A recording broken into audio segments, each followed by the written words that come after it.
Good day, everybody, and welcome to the Manager's Minute. With David Nielsen, I'm Eric Bramer. The Bandits are through a very tough stretch of their schedule that saw them play first or second place teams for 3 consecutive weeks. Now for the final 3 weeks of the season, they are playing teams either in third or last place. I know you're not discounting those upcoming opponents, but how do you think your team made it through that really rough stretch? Well, I think we've done really well. I think we've, like all teams, you battle injuries and you battle some performance issues, and I think we've come through it pretty well. Really happy with the way we've played for the 3 weeks. Some of the results haven't been what we wanted, but overall I think we're coming out in good shape.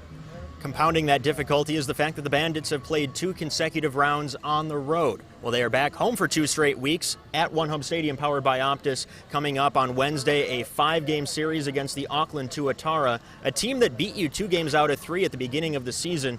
And I know 5 games in 4 days is a bit of a tall order for your pitching staff. How are you preparing them?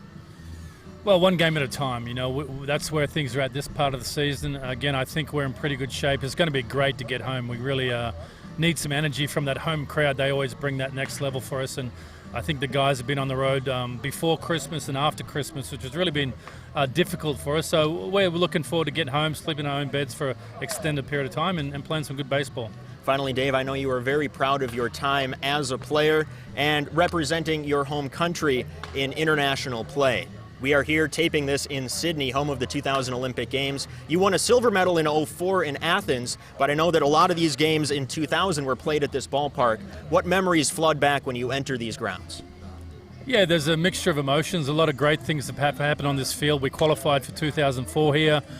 We had some great performances in 2000 here, and we had some averages performances, and I think that's part of playing at high-level competition. You're up against good competition, and there's a lot of emotions with that. There's highs and there's lows, but Blacktown has a special place for everyone that plays for Australia. The last 10 or 15 years, 20 years, we've done a lot of good things here.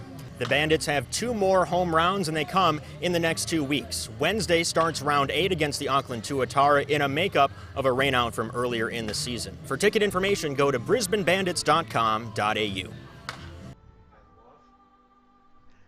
Hey everyone, and welcome to round 8 of the Australian Baseball League season. It begins a day early on Wednesday as we play a makeup game from earlier that was rained out back in Auckland with Paul Gonzalez, Australian silver medalist. I'm Eric Bramer. Thank you for joining us. It is a sunny day, as you can see here, and it's going to be a 5-game, 4-day series between these 2 teams. Second place Brisbane, last place Auckland.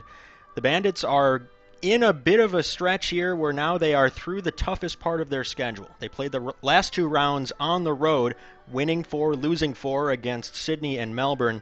Now the final 3 weeks of the season, they are playing 2 last-place teams, the 2 expansion teams, in the new 8-team format. Paul Gonzalez, how do the Bandits make the most of this opportunity? Well, look, I think they're in the best position. They are playing, let's say, the bottom of the ladder, but Auckland's been playing good, consistent baseball.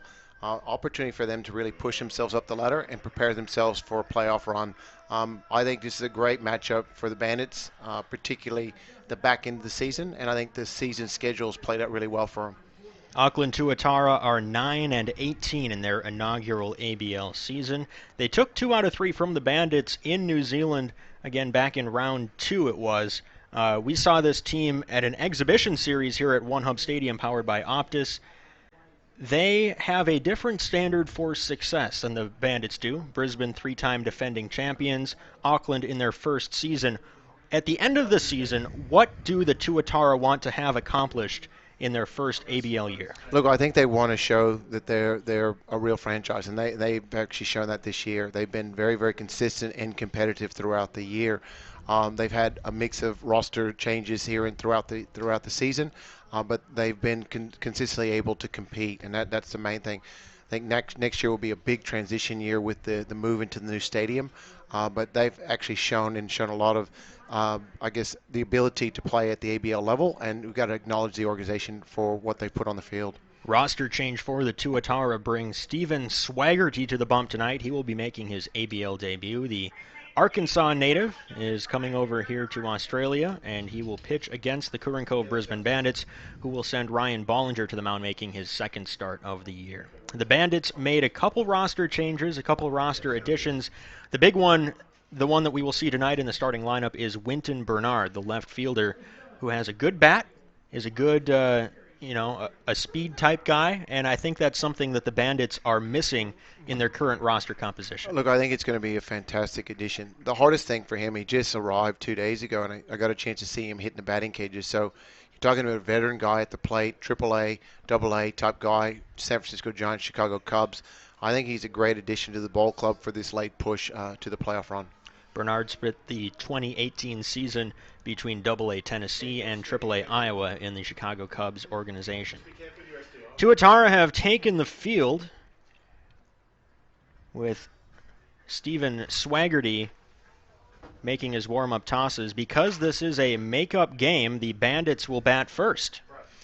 Yeah, I really like this. I mean, with the rain out in Auckland, able to bring the Bandits will actually play as a visiting team. So Auckland will be the home team. This will be his debut for Swaggerty, and he's going to face a very, very tough pitcher in Ryan Bollinger. Bandits on the year 15-12 in second place in the Northeast Division. They are behind three teams, Sydney, Perth, and Melbourne overall, which right now has them playing in the wild card game if the season were to end right now. Seeds 4 and 5 play a one-game sudden death matchup in order to advance to the ABL semifinal round. That is the area that the Bandits don't want to be in. They've got a game-and-a-half cushion in the playoffs. Right now it's Adelaide at 14-14 on the outside looking in. But if they can get into those top three seeds, they should feel pretty good about their chances. Look, and that's what I said from the beginning of the broadcast. I think the way the schedule's played out this year, they've got obviously Auckland, they've got Geelong, who hasn't played strong baseball this year, and then you finish up with Canberra, who they did a really good job in Canberra on that series. And that's really when you want to start playing your top baseball, because you're starting to make that playoff run for the Collection Shield.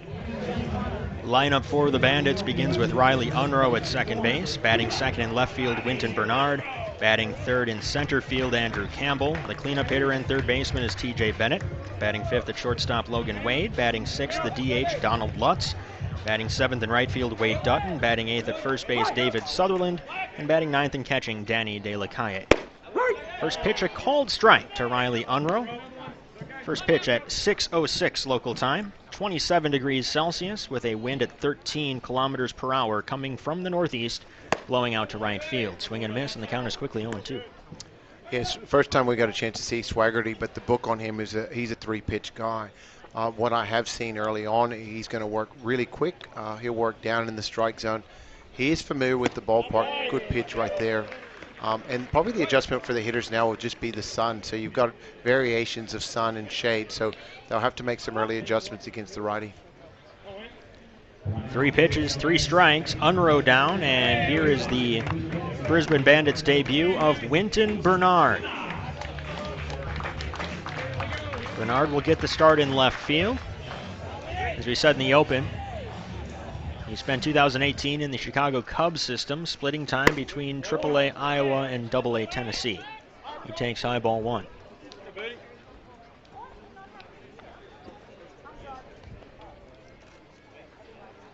Bernard did re-up with the Cubs on November 12th. So he will be back with one of the more storied franchises in baseball as he looks to push towards his major league debut. He has spent parts of 3 seasons at AAA. Taking inside, it's now 3-0. And the thing, what does that mean? He basically is knocking on the door of the big league. So really, if he can have a breakout year, continue to play defense to his caliber, he's a 35th round pick with San Diego in 2012. This is a really good opportunity for him to have a good winter and obviously break into spring training and see if he's got an opportunity to break into the big league club. Batted well in 37 games for AA Tennessee, 295. Not as well with AAA Iowa, batting just above 200. He chops it to the left side of the infield. Nice pickup by the third baseman, Hansen. And he throws just in time to retire Bernard. You could see his speed there. He almost beat out an infield single. And that's one thing the Bandits can use is a little bit of, as far as speed on the base pass. The biggest thing here is to see ground ball hit to third base. Good play by the third baseman, come up and fire across the diamond. Bang, bang play for out number 2. But that's what the Bandits really need. They need that igniter. And I think as he gets more at-bats, and this is a great series for him to get at-bats, playing 5 games, Usually it takes a guy probably 15, 20 at-bats to start to adjust. I think he'll adjust quickly, and the Bandits could use him in the top of the order. Andrew Campbell takes low and in. The count is 2-0. Tauatara managed usually by Steve Mintz. He is arriving in town tomorrow, so it's Johnny Southey taking the reins for the opener.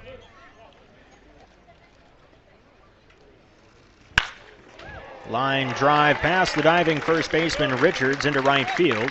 Andrew Campbell has the first base hit of the ball game. Yeah, Campbell's starting to really swing the bat to his capabilities. 292 coming into this game, but he had a really good road trip, and he's starting to really barrel everything up consistently. So that's fantastic for the Bandits, particularly with him hitting the 3 spot now. Now T.J. Bennett. Last time the Bandits played at home, Bennett was the shortstop, but now with the return of Logan Wade, Bennett switches to the hot corner. He gets the start at third base. Bennett batting .269 on the year. First pitch swinging, a line drive base hit to left field. Campbell checks in at second, and a pair of 2-out singles have the Bandits in business. And I like that at bat right there, early in the ball game, particularly a long series. He's so physically strong. A lot of times guys come up here and they want to drive the ball to the ballpark, and nice to see him just shoot the ball in the left field and really start this series off on a positive note. Now Logan Wade. Wade made his season debut in round 7 last weekend in Sydney, and he played quite well. Batting average of .353 as the switch hitter takes low ball 1. Bandits, as you can see, are wearing their road gray pants. That'll be a reminder that despite the scoreboard and conventional wisdom, they will be the road team, and the Tauatara will be the home team in this makeup of a round 2 postponement called strike. Yeah, Logan, it's great to have him back on board, and obviously, like you mentioned, in that game 2, 3 for 5 with 1 run and 1 RBI. So to have him back in the lineup and his leadership is fantastic for the Bandits. Wade sends it high and deep down the right field line. It is fair ball, home run. A 3-run shot for Logan Wade, and the Bandits jump out early as they return to Brisbane. Empire Jerky home run, Logan Wade's first of the year. You get a chance to see, got a pitch up in the zone, and what a good hitter does, he doesn't miss it, and he squares that ball up, and as soon as he hit it, he knew the ball was out of the ballpark, and that's exactly what the Bandits needed. They needed that igniter, and he's come in and swinging the bat to his capabilities. Suki Bowl replay as Donald Lutz stands in.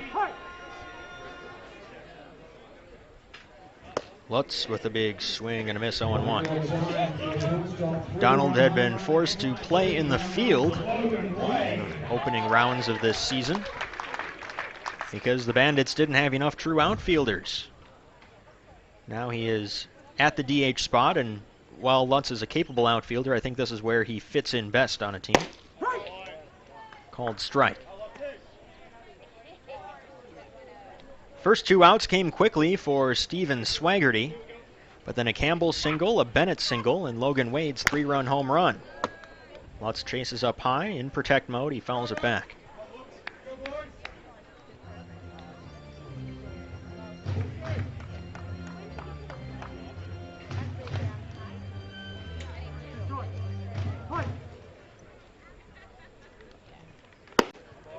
Up and away. Bandits managed, as always, by David Nielsen. Pitching coach is Jim Bennett.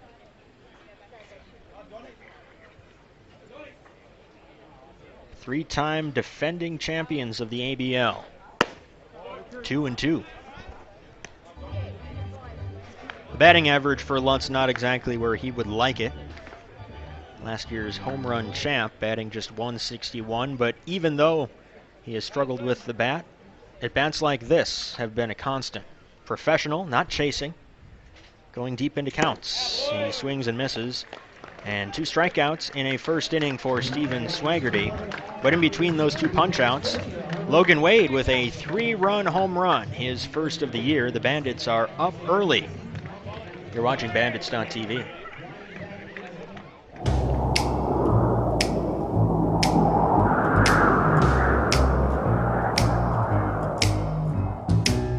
Can't you see my heart is lost without you?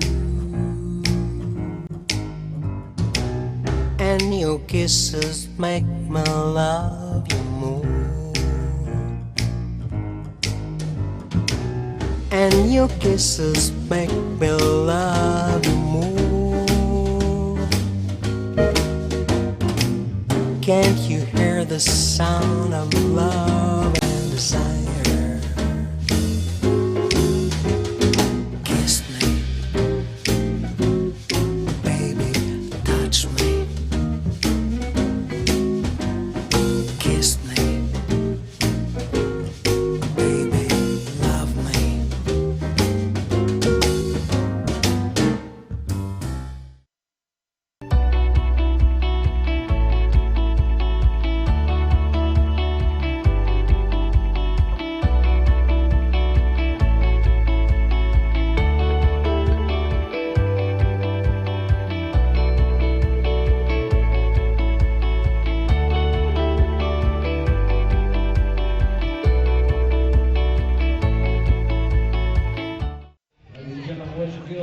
Welcome back to One Hub Stadium, powered by Optus. The Curran Cove Brisbane Bandits lead the Auckland Tauatara in the Round 8 opener, a makeup of a Round 2 postponement that has the Bandits playing on the road in their home ballpark.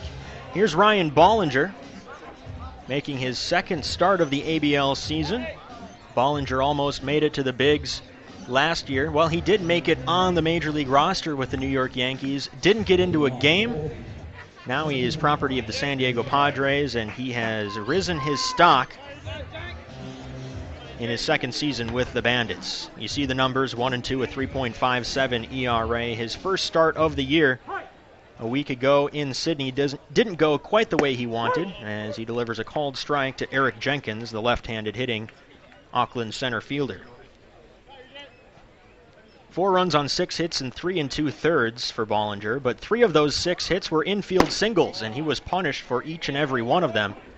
Blue Sox didn't exactly hit the ball hard against Bollinger, but the line was a little bit ugly. He was a reliever the first time these two teams met. Hard smash to third. Bennett fields and throws across the diamond to retire Eric Jenkins for the first out.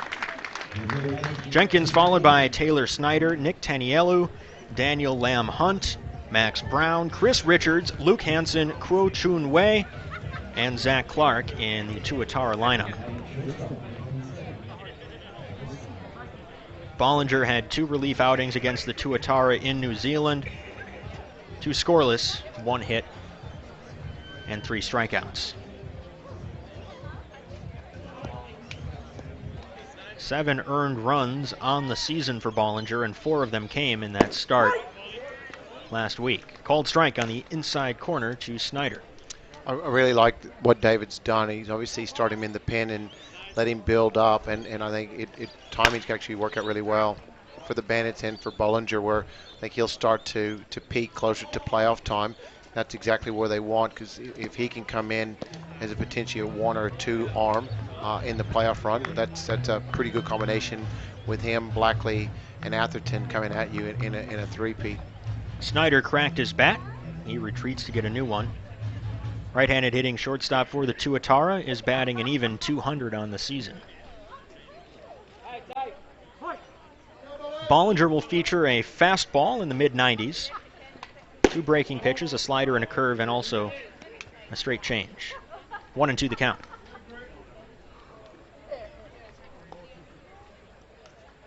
Sun setting down the right field line. As an off-speed pitch misses just up. Good to be back home. Bandits were on the road the last 2 weeks, surrounding the Christmas New Year's holiday. And even the time they did get off didn't quite feel like it. because they were in and back out so quickly. Chopped foul up the third base line. And I think that's what, it's probably the toughest thing for the athletes is it's during the Christmas period as well. So you're in planes, you're in hotels, you're in cars and vans, and one minute you're playing and next minute you're packing and you're on the next road trip. But like I said, the Sydney was a good trip. They played good baseball. Called strike 3, and Bollinger retires Snyder for out number 2. It's the first Skyfleet Hino strikeout of the ball game for the lefty. But they played a fantastic series in Melbourne, and then obviously Sydney's playing with a lot of momentum at the moment, and they came up a very tough side, but I actually stayed in most of those ball games and got a chance to listen to you on the vocals, so thank you for that. That was nice to be able to tune in.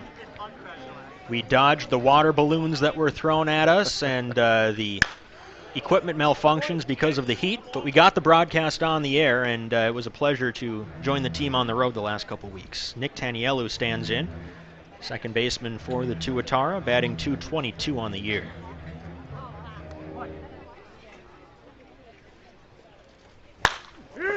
Driven to left field, and the first chance for Winton Bernard. He makes the catch, and it's a 1-2-3 first inning for Ryan Bollinger. The Bandits will bat in the top half of the second inning. Boy, it feels weird to say that here at home. They lead at 3-0 over the Tauatara.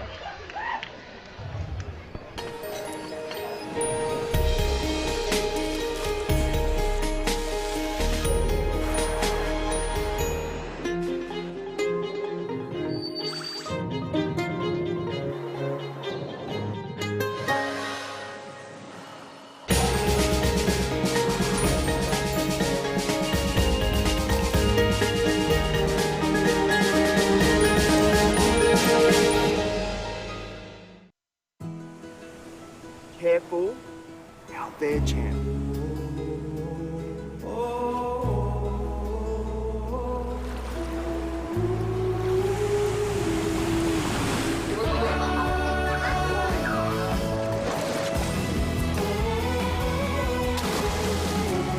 How good is this?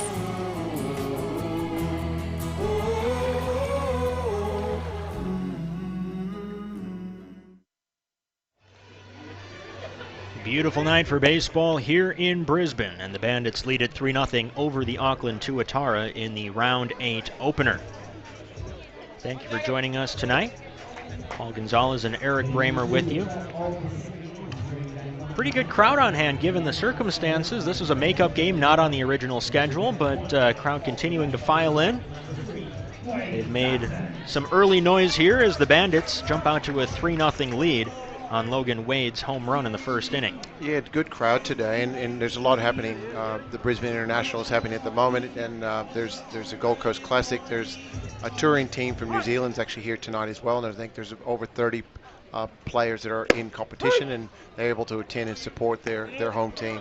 Bottom third of the lineup due up for the Bandits: Wade Dutton, David Sutherland, and Danny De La Calle. Called strike begins the at-bat to Dutton, the right-handed hitting right fielder. Dutton batting .259 on the year. We've seen him in the infield, the outfield, and an inning in a blowout game on the mound as well. The type of guy you like to have on your team, 1-1 count. Well, I got a chance to listen to the broadcast, and I know he made a couple big plays in Sydney, and that's one thing he does bring. Right back up the middle. Snyder, the shortstop, fields and throws. A bit on the outfield side of first, but Richards keeps his foot on the base. 1 up, 1 down. But he brings that versatility, and he's old school baseball. He plays the game extremely hard, does the little things right, and that's what he's been such a positive individual in this Bandits organization. Here's David Sutherland, left-handed hitting first baseman. Sutherland had a couple big hits in the Sydney series that saw the Bandits lose 3 of 4. First pitch swinging is Sutherland, and he lines a grounder through the hole on the right side for a base hit. Sutherland's batting average has slowly but surely creeped up. It was a slow start for a lot of Bandits players as they had some off-field stuff to deal with, but in these final 3 weeks they are going to get an opportunity to raise those numbers, one would think. I agree. I mean, they came into this series hitting 241 as a team, and when you talk about Perth hitting at 295, that's normally what we've seen the Bandits organization for the last few years. So, but there's still plenty of baseball. They've got 3 really good series against teams that they've seen once now, so it's the second time around. So it's really a good opportunity for these players to come up and start putting up some numbers, particularly in this playoff push. Danny De La Calle stands in. Check swing, he takes outside. The count is 1-1. De La Calle batting .257 on the year. Only 6 runs batted in, but 3 home runs. He's made those count. Leadoff man Riley Unruh waits on deck. 1-1, fouled at the plate. We got started just after 6 o'clock in the evening local time. Thank you for watching wherever you are tuning in. I know in America it's the early morning hours, but Cespedes Family Barbecue gave us the retweet, so hello everyone stateside. Soft line drive to the shortstop. Snyder moving towards his right makes the catch, and that's the second out.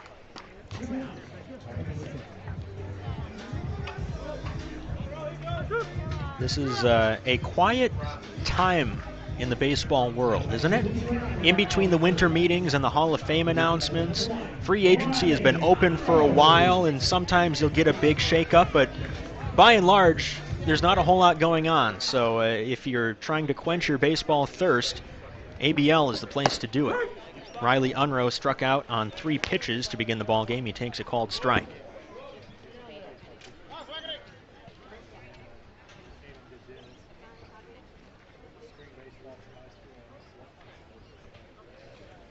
Next to Unruh, misses up and away. Yeah, just within MLB, Yankees, really Tulowitzki potentially signing with the Yankees, and after all that, it's pretty quiet in MLB land. We'll get the Hall of Fame announcement here in the coming weeks. 2-1 now the count.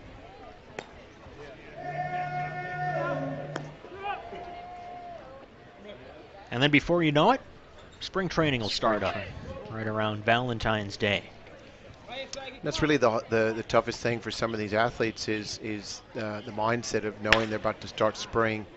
And Unruh's obviously one. He'll start with a new organization, with the Atlanta Braves organization, but he's done this before. He had an opportunity to play here a couple of years ago, and I think they get enough downtime where they can refresh their minds mentally before they get back on the field physically and start doing what they do. Unruh picked up by Atlanta, the organization his father played for in the minor league section of the Rule 5 draft back in December. 2 fouled straight back off our crowd mic. I did get a chance to acknowledge him because I think he hit his first ABL home run in Melbourne, and actually manager David Nielsen said it was a pretty big home run for the organization. He picked a good time for it. Game-tying shot in the top of the 5th in what was a 7-inning ball game. TJ Bennett the next inning delivered the game winner. And you know very well, Paul, that's a tough ballpark to hit home runs in. It is a tough one. I mean, you get different winds, you get different temperatures, you get sun, you get rain. You can get 4 seasons in a day. Called strike 3. Unruh down for the second time in as many at-bats, and the Bandits cannot take advantage of David Sutherland's 1-out single. We go to the bottom of the second inning. Tauatara back to bat, trailing the Bandits 3-0. At the Sporting Globe, we're a little different to other pubs and bars. We have more than just cooks, we have chefs. We have more than bar service, we have table service. We have more than live sporting events, we have atmosphere. And we have more than customers, we have fans. It's more than a sports bar, it's a Sporting Globe. No one knows what the future of transportation will look like. Robots. But no matter what, Enterprise can help. You can rent a car for a road trip. Look, kids, nature. Oh, wow. You can rent a truck for a move. You can buy a car, commute in a van pool, or get picked up because your car is in a pool. My bad. Count on Enterprise, no matter where transportation goes next. Let's go. I love the future. How can Enterprise pick you up today? Hey, Thomas. Yeah? Is it fun playing at festivals? It's pretty good, mate.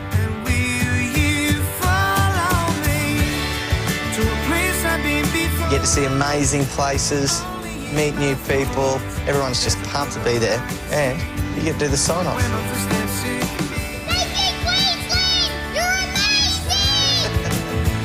Queensland, where life's beautiful one day and perfect the next.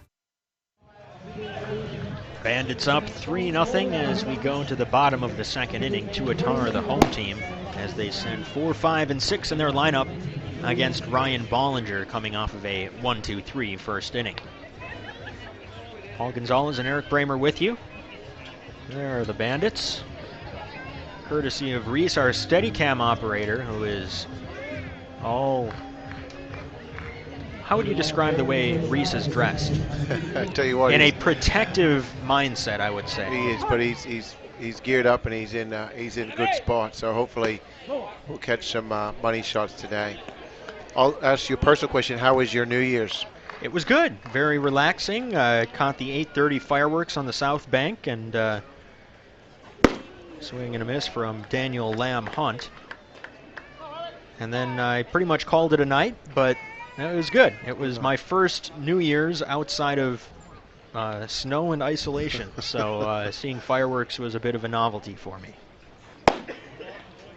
Just missing the inside corner is Bollinger. Bollinger needed only 13 pitches to get through his first inning of work.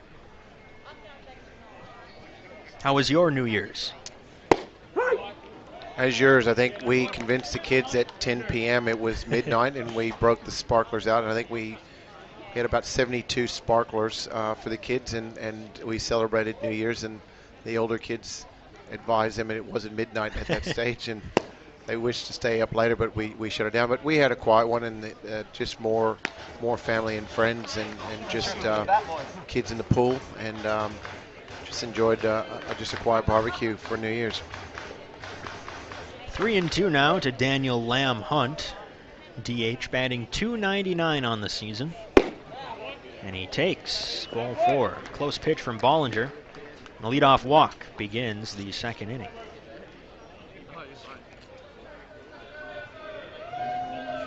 We are running out of Bandits.TV broadcasts.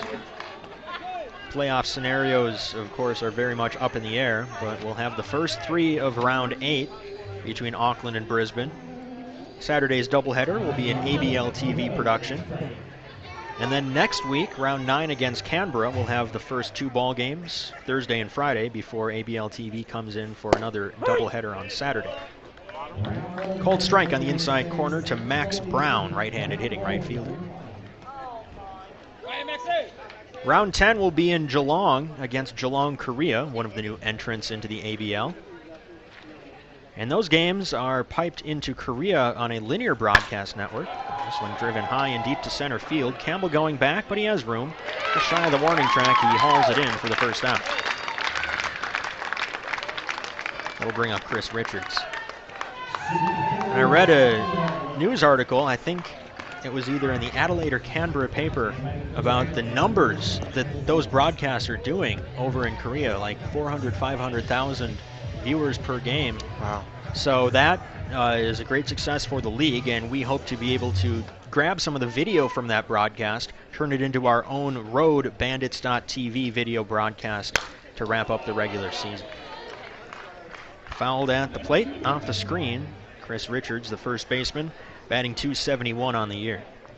And that's really so important, particularly when you start looking at the exposure numbers into the Asian market. Shows where there's so much opportunity for the league to gain on all levels, both from a fan perspective and then commercial opportunities as well. 0-2 now the count, and we've seen that firsthand here in Brisbane with the Taiwanese connection. The Brothers Ball Club. Shuji Hung came through for the first half of the season. Coco Lin still with us.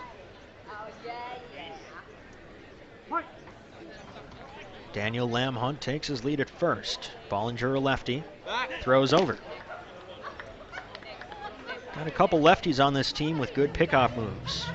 Bollinger and Travis Blackley. If you're left-handed, that's a real opportunity for you to get an extra out, maybe 3 or 4 over the course of the season. 0-2 misses wide. And even if you're not successfully picking runners off, if you can keep that in the base runner's mind, prevent them from stealing, prevent them from getting that extra step, that accumulates over the course of a year. Well, it does. It keeps double plays in order. It forces guys to be not as aggressive on the base pass, which allows your defense to have a little bit more time on transitions on double plays. Richards goes down swinging, chasing up and away. Second Skyfleet Hino strikeout for Bollinger, and it's out number 2 in the second inning. One thing I've seen from Bollinger is like his composure looks fantastic. You know, you talk about a guy that's transitioned from bullpen this year, and he's worn many hats before the Bandits, but I like him in the rotation. I think he adds a dynamic. You said he had a tricky one in Sydney, but I think he gives you quality starts, and you're definitely going to have to compete when you're in the batter's box against him. First pitch swinging is Luke Hansen. He sends a high fly ball to center. Campbell says he's got it, and he does. Leadoff walk does no damage, and the Tauatara go down in the second inning. We go to the third. Bandits back to bat after this, leading 3-0.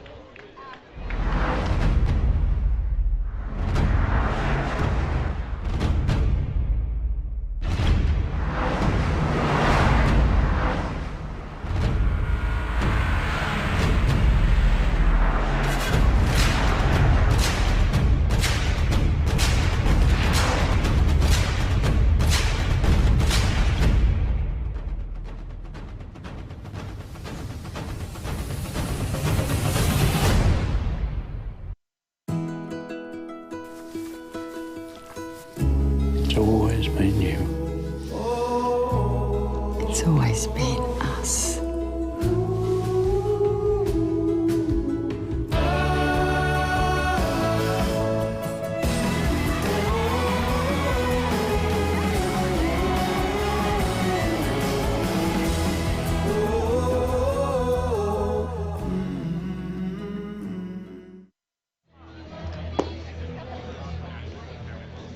There are the Auckland Tauatara, New Zealand's first professional baseball team, new entrant in the ABL. And this year they are 9-18, but 2 of those wins came against these Bandits in their first ever home series, including the very first game that they played, a walk-off win. That will be a moment remembered by many who were there as kind of a watershed moment for the Tauatara. Look, I think it was fantastic for the organization, particularly when you open up and all the anticipation around the franchise and how much it took to put this team on the field. So I want to acknowledge, like I said again, what they've done for this organization. And I think they're just going to continue to build momentum and strengthen on the field as well. Winton Bernard grounded to third in his first Bandits plate appearance. He takes a breaking pitch low ball 1 from Steven Swaggerty.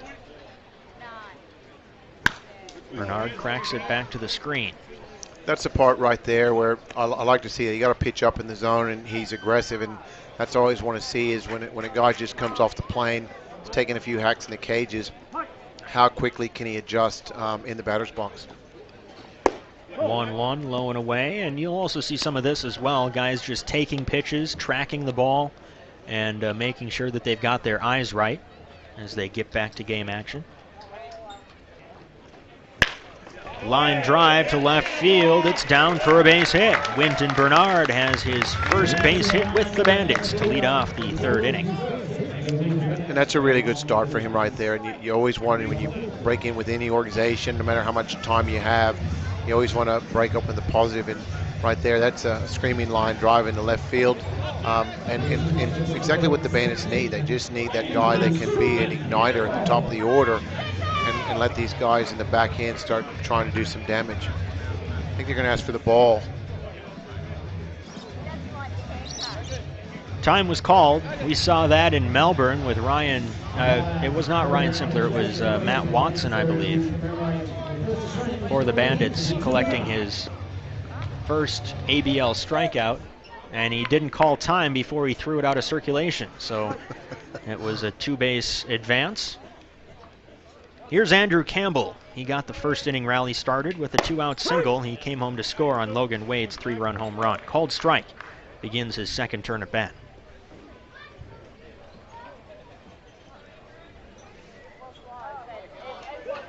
Bernard can steal the occasional base too as he takes his lead off first. Thinking the same thing, Swaggerty throws over.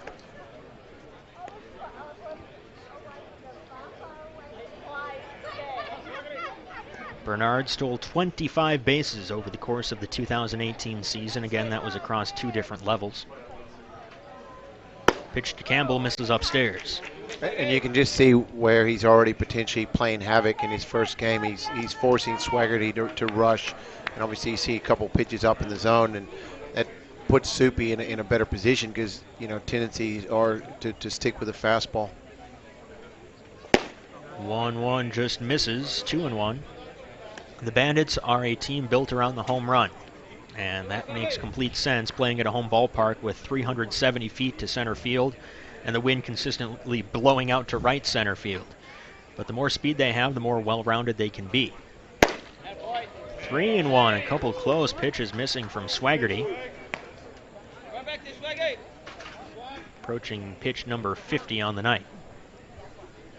When you mentioned the Bandits are 34 home runs as a team this year, and the only one that lead them is the Perth Heat with 42. Ooh. Bernard picked off of first, and he can't believe it. Here comes Adrian Lamb, the first base coach, to talk it over. First base umpire is Toby Pinder, and from up here, he looked like he got the right hand in safely by a wide margin. Here's David Nielsen, the manager. This is a long 5-game series with this crew. Don't want to have any bad blood, but here's the Suki Bowl replay. And scoreboard is blocking the base, but I think you can see the right hand got in.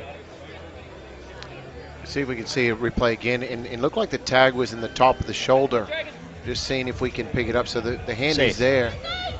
He's tagged him in the top of the shoulder, hence why Coach Adrian Lamb and David Nielsen had a few words with Pinder, but ultimately it's an out now, and that takes a little bit of fire out of the offense.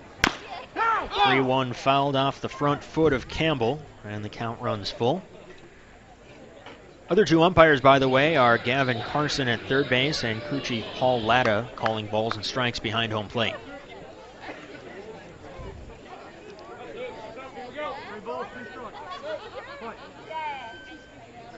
Swaggerty set. Payoff pitch. Missing outside. That's what you fear after a pickoff at first. Bandits could have first and second with nobody out instead. They just get the base runner at first back with 1 down. Yeah, and a big difference right there. You're right. All of a sudden you've started getting the heat, the top of the order, and the guys have done the most damage offensively. You change the whole complexity, keep the double play in order, and now all of a sudden there's not a runner in scoring position. TJ Bennett singled his first time up and scored on Logan Wade's 3-run home run. Bandits cleanup man stands in with Campbell at first. Home run cut, he comes up empty, 0-1. Came down here a couple days ago on the off day from travel, and TJ was in the cages taking a few hacks, and just got a chance to talk to him. He seems very relaxed and anticipating his move with the White Sox organization next year. Back in affiliated ball is TJ Bennett, signing a minor league contract with the White Sox. I think, in my personal opinion, his time at shortstop is probably going to pay some benefits. He's actually did a really good job while Logan was still in rehab, and now he'll transition back into third, but I think it'll make him a better fielder, having that experience in the number of games he played this winter. He made what may be the defensive play of the year for the Bandits way back in Game 2 of the season, starting a 6-4-3 double play up the middle. 1-2, up and away. Now, I do remember that play was probably is the best play we've seen here in a long time, and we talk about he's not a little man. He's probably sits about 6'2", 6'3", and showed really good agility at short on a tough play. He takes a called strike 3. 4th strikeout already for Steven Swaggerty, and out number 2 in the 3rd inning. A good pitch by Swaggerty right there. A lot of late action on a backdoor breaking ball. And just TJ gave up on a little bit, but it is the first look at Swaggerty this year, so they'll still make early adjustments with the new righty. Logan Wade collected his first home run of the 18-19 season, his first time up, a 3-run shot just fair down the right field line. Another close play at first. This time Campbell dives in safely, and the crowd in a mock cheer says, yep, that was the correct call the first time. Wade, a switch hitter. Separated his shoulder just before opening day, and as a result, missed the first month and a half of the year.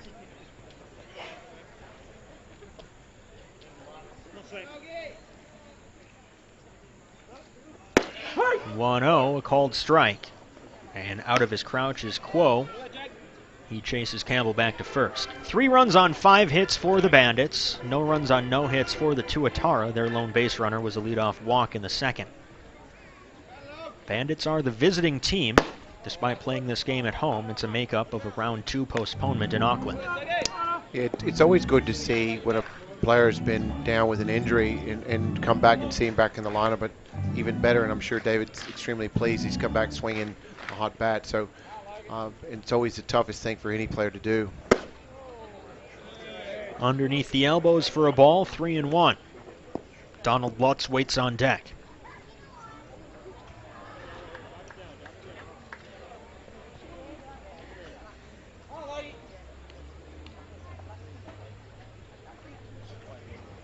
A drive to right center field. Jenkins going back.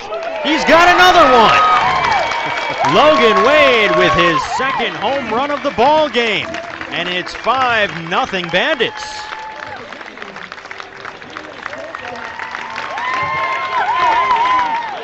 Welcome back, Logan Wade. Another Empire Jerky home run. He was homerless last weekend in Sydney in his return to action, but the bat was there. He batted about .350 in those 4 ball games, and now showing off the power. First to right, and there to right center. Another 2-out delivery from Logan Wade, and Donald Lutz stands in. Ball 1. And that's when you saw he's seeing the ball well. He took some really close pitches to work himself to a 3-1 count, and then he got a pitch up in the zone, and he did not miss it. He squared that up to deep center field, and so far today he's done all the offensive damage with 2 swings of the bat. Don't want to make it sound easier than it is, but when you bat in this ballpark, you know that you can hit it out to any part of the field. Elevate and celebrate. That's the new mantra in baseball, right? Get the ball up in the air and see what happens. I think that's what happened both times with Logan Wade in tonight's ball game. 3-0 now to Donald Lutz with Wade Dutton waiting on deck. I think the positive for the organization is when a guy comes off injury and then he comes off swinging a hot bat, it takes pressure off some of the bigger guns and allows them to try to adjust. And here's a guy right here that if he can find his adjustments, this offense changes completely with him swinging the bat to his capabilities. 3-2 coming to Donald Lutz. Just outside. Bo thought it was the 3rd out and the 3rd strike, but instead Lutz draws the walk and the inning continues. Wade Dutton grounded to short his first time up. Well, this is something that doesn't happen in American baseball. The Bandits are literally turning the calendar. They're not just turning the calendar page, they're throwing out the calendar and putting a new one up on the wall. If you're trying to reset after a difficult series in Sydney and a season to this point that is not up to Brisbane standards, this is an opportunity for a fresh start. I agree, and that's what I said. I really believe that the schedule way it plays out, the back end plays to their advantage. It allows them to kind of adjust as hitters. Dutton cracks it in the air to right field. That's down for a base hit. Lutz was off on contact. He's going to try for 3rd, and the throw into 3rd is not in time. Lutz spun his wheels a little bit, rounding second base, but the big man glides in, and the Bandits have runners at the corners looking for more, with 2 already in here in the 3rd inning. Yeah, really good job by Lutzy right there, and it's his read in that situation. Red ball's hit to right field and pulled the right fielder to his left, and he went ahead and advanced and put himself in scoring position at third base with first and third and 2 outs. Pitching coach John Holscomb coming out to chat with Swaggerty. This may be a time-killing measure. With a 5-game series and a doubleheader on Saturday, both of these teams will need their starters to go deep into the ballgame, but especially Auckland, who from top to bottom on their roster is just a little bit thinner in their first ABL season. Yeah, you're right, and we haven't really seen this. I mean, it's a 5-game series. The guys came off, particularly the Bandits, came off a short homestay, so they had the Monday off with playing on the Sunday. The guys trained, had a light session yesterday for about 2 hours, and they're back on the diamond again tonight. David Sutherland singled his first time up, a hard ground ball through the right side. Stands back in with runners at the corners and 2 down. Bandits already leading 5-0. Swaggerty's first misses down and in. Steve Mintz, the manager of the Tauatara, will join the club tomorrow. Johnny Southey, the interim manager tonight.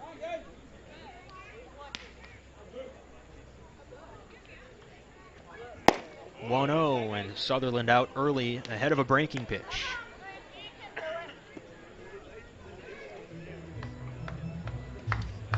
Just watching at the moment, the young New Zealand touring team has just came to the ballpark, so it's great to see them in attendance. I think they're about 30 strong tonight, so it'd be great to have them support their local product. So they're actually here for a friendly in Brisbane, Baseball Queensland, and came in to tour and reached out and said we'd love to come support our local. So we're able to come in and host them tonight. So it's great to have the touring side from New Zealand.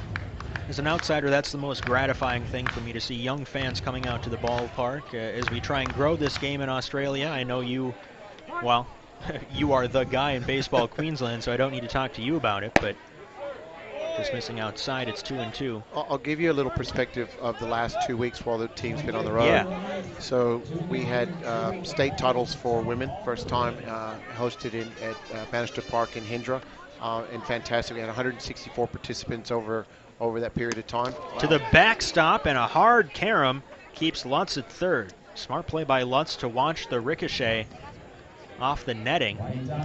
Very short backstop here at One Hub Stadium, powered by Optus. Advancing to second is Wade Dutton. And now the count runs full with first base open, Danny De La Calle on deck. And so very, very successful, and just great to see both the senior women and the youth women just enjoying the sport of baseball and playing it just as it's meant to be, just with purity, and it was an enjoyment to watch. 3-2, lifted in the air towards left, should be routine for Clark. The left fielder comes on and makes the catch for the third out. Bandits strand 2, but get 2. Another home run from Logan Wade, his second of the ball game.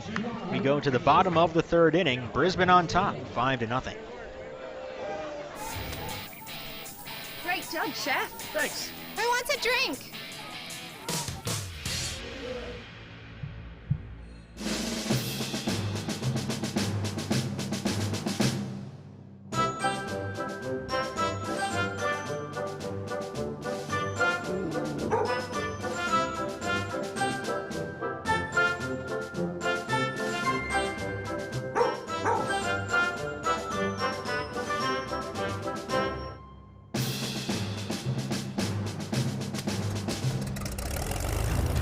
Let's go, Archer.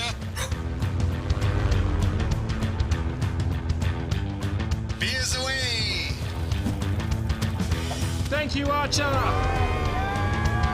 Looks like these guys are working up a tropical thirst, Archer. Thank you, Archer! Beers to the beach.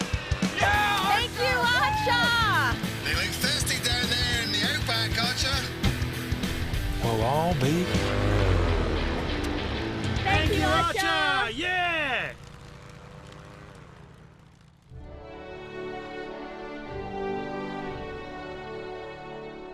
Good boy, Archer.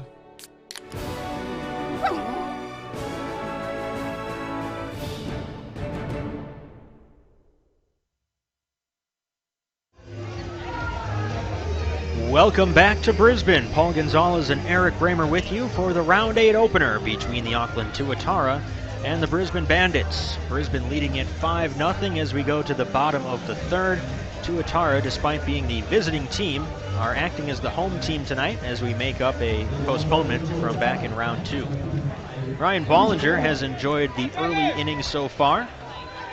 He has not yet retired or allowed a hit, and the Bandits have given him a 5-0 lead. He delivers a called strike to Ko Chun Wei, the catcher for Auckland. Just watching hopefully we get the guys on camera to zoom in. They've got the young athletes that came in from New Zealand for the tour, and they're right behind their supporting club, and looks like the coaches are giving them a wave, so it's great that the players are able to acknowledge the future of New Zealand baseball. Ko takes down and in. Breaking ball from Bollinger, who needed only 26 pitches to get through the first 2 innings. Ko looking for his first ABL hit as he leads off the bottom of the 3rd inning. Check swing, and the count is 2-2 on appeal. Toby Pinder said that Ko went around. Ko, Clark, and then Eric Jenkins, the leadoff man, due up for the Tauatara. There we get a chance to see the young boys this on the railing right there. Just came in from New Zealand and get to support their heroes. And like I said, that's the future of New Zealand baseball, and hopefully we'll see a few of those young men on the field in the future. Only base runner allowed by Bollinger was a leadoff walk in the second. 3-2 is sent high and deep to left center field. Long run for Campbell, and it falls on the warning track. Nice pickup by Campbell, barehanded off the wall. He gets it back into second, but not before Ko glides in with a leadoff 2-bagger. We'll see if that ball gets taken out of circulation. Chunwei Ko with his first ABL base hit. Well, they've taken it out, but I don't think his teammates have even acknowledged it's his first ABL hit. So he's unfortunately allowed us to put that in the ball bag. So might have to dig that one out. He had gone 0 for 8, so a little bit of a wait for him. Better late than never. And here's Zach Clark.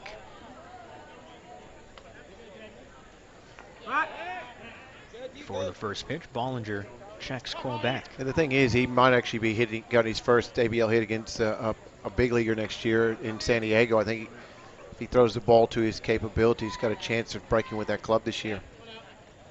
Absolutely he does. Whether it's a starter or a reliever, a lefty who can throw in the mid-90s is in demand anywhere. Danny De La Calle will get a little extra time as the home plate umpire Paul Latta hand delivers the new baseball to Bollinger after a foul. Got a chance to speak to De La Calle before the game and just mention where I read the article where the Cubans are now allowed to play in the national programs, and when I say the Cubans, the actual professional Cuban players, and they're opening up those borders. So interesting to see how the next WBC, how they field, what team they field in the future. 0-1 breaking pitch misses low. And the new agreement reached by Major League Baseball, the American government, the Cuban government, has been debated, its efficacy and its ethical components, but my litmus test is it's good for the players. I agree. And I think that's the most important thing at this point. 1-1, sent high in the air to right field and deep. Dutton going back on the warning track. He has room and he makes the catch for the first out. Advancing to third is Quo. Look, I was fortunate enough in my playing career with Team Australia, and we compete against Cuba from 97 up to 04, and I got a chance to hang out with a lot of the Cuban players, and their loyalty to their country was amazing, you know, and particularly to Fidel. And this was when Cespedes was there, and you had Contreras was there, or not Cespedes, Contreras was there. There's a lot of strong, talented players that wouldn't leave their country for loyalty to Fidel and the Cuban baseball. But obviously, opportunities had arisen, and they took the chances. But what people don't realize, when they did make the transition, they lost connection with their families. So it's great to see that's opening up and opportunities to re-engage with the sport, but also keeping the borders open so they can still connect with their families. Eric Jenkins grounded to third his first time up. Bandits catcher Danny De La Calle was born in Cuba, but moved to Miami with his family before he reached school age. Chopper up the middle. This will score the first run of the ball game for Auckland. Wow. And a nice play made by Unruh, the second baseman, backpedaling to get a little bit more of a hop on that chopper, and a one-hop throw onto first. Sutherland digs it out for out number 2. It'll be an RBI ground out for Eric Jenkins. 5-1 is our new score. Yeah, really good play by Unruh right there, and got him backpedaling. We get a chance to see the replay. He was on the back pedal and came up, and all he had to do was a quick release throw, which he did. Short up Sutherland, and Sutherland once again with those big wingspan able to pick it for out number 2. Base is empty now for Taylor Snyder. Snyder struck out looking his first time up. He takes low and in ball 1. First hit of the ball game turns into the first run of the ball game for the Tauatara, who find themselves in a 5-1 hole in this series opener. Missing down and in, 2-0. Bollinger should have a long enough leash to go 5 innings tonight. Made it 3 2/3 through some trouble in his last time out, his first start of the season. The 4-run cushion. Wow. He will be aggressive towards these batters. An aggressive swing there from Snyder, who's early, sending it foul down the third base line. Just going back, and I'll quickly wrap it up, but from the women's state titles, the state team before they go to nationals in January in Sydney, that 16s and 18, excuse me, had a chance to play 2 touring teams from Japan. So the week has been full of baseball. 2-1 high fastball, swing and a miss. As well as a U.S. team in the Goodwill Series. So, and they'll actually be in attendance tonight as well. So, been plenty of baseball while the Bandits were on the road, and it's good to see, particularly in Queensland, that baseball's alive and well and thriving. Bollinger from the wine, the 2-2 fouled at the plate.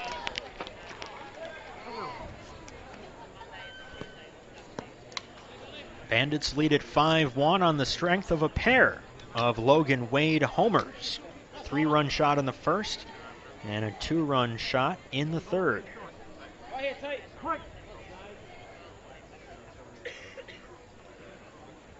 Bollinger takes the sign from De La Calle, the 2-2, lifted foul out of play. We will have night games again the next 2 nights, Thursday and Friday. Those are regularly scheduled ball games. 6 o'clock local time, Bandits.TV broadcast if you can't make it out to the ballpark. And then a doubleheader on Saturday, 2:30 and 6, here at One Hub Stadium, powered by Optus, with an ABLTV.com broadcast if you'd like to follow along at home. 2-2 misses up high and the count runs full.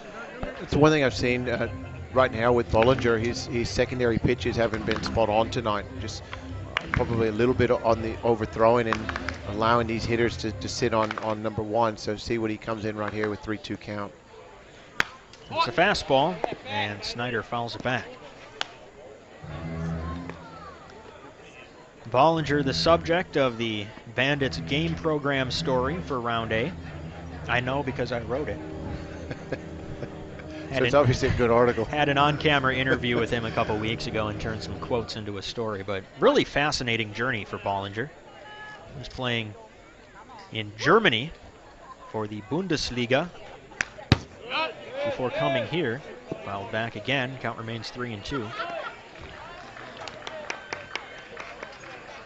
And it was the Yankees Europe and Asia scout who noticed him playing in Germany, saw the fastball and his handedness, and said, "We're going to keep an eye on you." Yankees gave him a chance, made it up to the Major League roster a couple times, didn't get in a ball game, but it was a year of great accomplishment for Ryan Bollinger in 2018. Another foul. I agree, and it's a great story.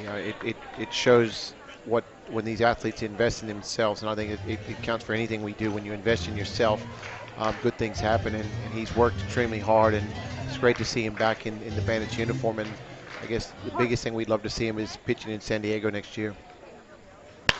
3-2, sent foul behind home plate, and again out of play.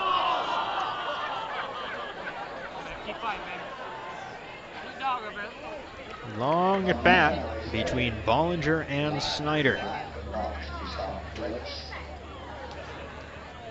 Another thing that Bollinger said the Yankees instilled in their young players, because the Yankees obviously have a very good major league club. They won 100 ball games last year.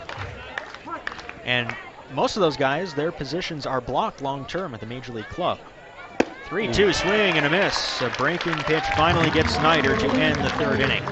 More on Bollinger's story when he next takes the mound. The Tauatara get a leadoff double from Kuo Chun Wei and turn it into their first run. We go to the fourth, Bandits on top, 5-1.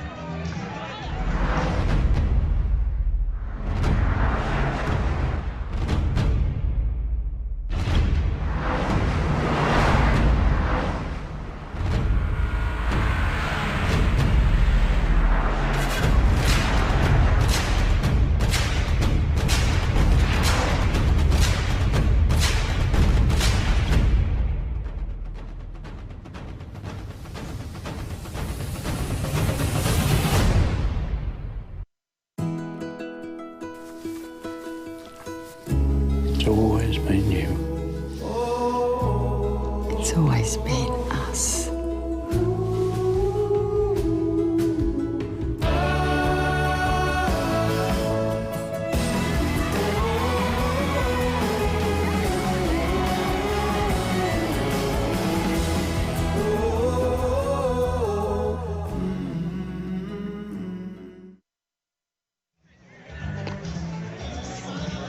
A gorgeous night for baseball in Brisbane, with Paul Gonzalez, Eric Bramer with you on this Bandits.tv production. Brisbane on top 5-1, going to the top of the fourth inning. Tauatara, the home team, in a makeup of a round 2 cancellation postponement back in New Zealand. Stephen Swaggerty's ABL debut has gone well, save for one batter, Logan Wade, who hit a 3-run homer in the first and a 2-run homer in the third to account for all 5 Bandits runs. 9-1-2 due up for Brisbane, beginning with Danny De La Calle, the catcher. Breaking pitch for a strike.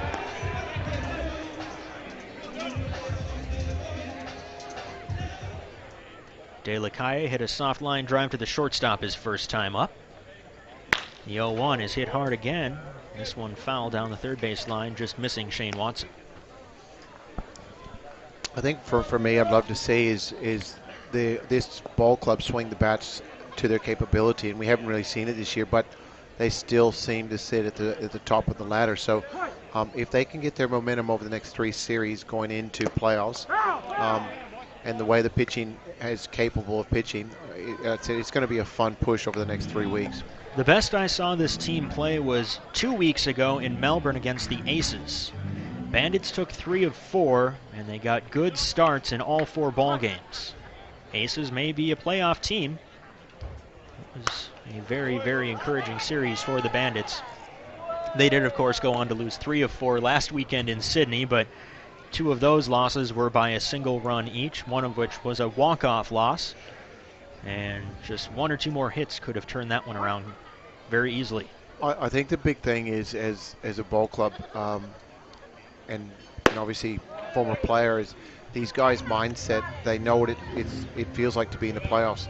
So for some of the new clubs, it may be an adjustment, playoff baseball. The whole atmosphere, the energy changes within the space, and who's going to adjust mentally to the big stage.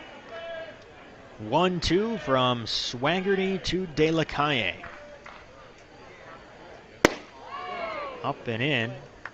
Looked like De La Calle was expecting something else, but it didn't find the zone, so the count is 2-2. With the expansion of the ABL from 6 to 8 teams this year, the Tauatara, one of the 2 expansion franchises, 5 teams make it into the postseason. 2-2 fouled at the plate. And the top 3 get an automatic bye to the semifinal round. The 4th and 5th overall seeds play a 1-game wildcard playoff, much like the Major League playoffs. And with the 2 expansion franchises, Auckland and Geelong Korea, in last place, respectively, in their own divisions. Swing and a miss. De La Calle gone on strikes. Strikeout number 5 for Swaggerty and out number 1 here in the 4th inning. It's a very interesting playoff format, and I think it's fantastic for the game. It'll keep hopes alive for any of your fans, and obviously anything can happen in playoff baseball, particularly when you talk about short series winners. So I'm looking forward to the playoffs in the next few weeks. Riley Unroe, a pair of strikeouts in his 2 trips to the plate. Swings the first pitch, makes solid contact, but it's flagged by the first baseman Richards. And covering just in time is Swaggerty to retire Unroe. There's the cheering section for the Tauatara. They haven't had a whole lot to cheer about tonight, but that was a nice play made by their first baseman moving towards his right. Yeah, and obviously a local hero, so anytime you get that, and that's got to feel good for a player, particularly on the road, and having so many young athletes out here and cheering you on a tough play right there to his backhand, but great fan support here by the New Zealand touring team.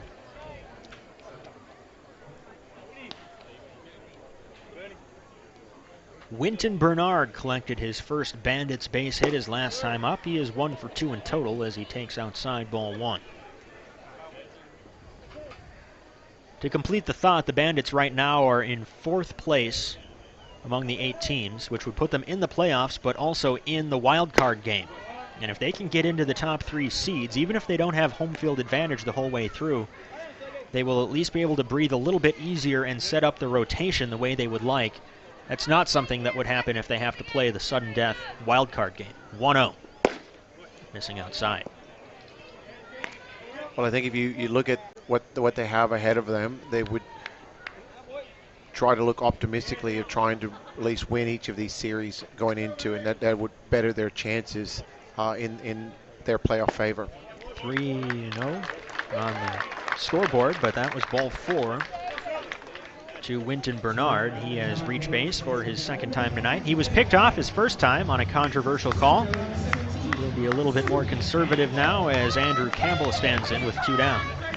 It'll be interesting to see. I mean, obviously you never want to take the bat out of a left-handed hitter's hands with when he's being held on first, because it opens up the hole on the right side of the diamond. But if he does potentially get 2 strikes on him, you may see him take off, or he may take off early. Campbell swings the first pitch, sends a high fly ball into shallow left center field. Long run in for Jenkins, the center fielder. Almost drops it, but he makes the catch, and that's what counts for out number 3. Bandits cannot score in the 4th. We go to the bottom half. Brisbane on top 5-1.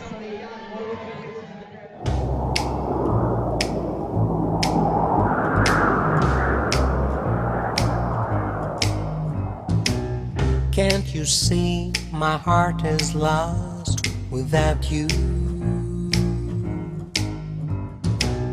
And your kisses make me love you more. And your kisses make me love you more. Can't you hear the sound of love and desire?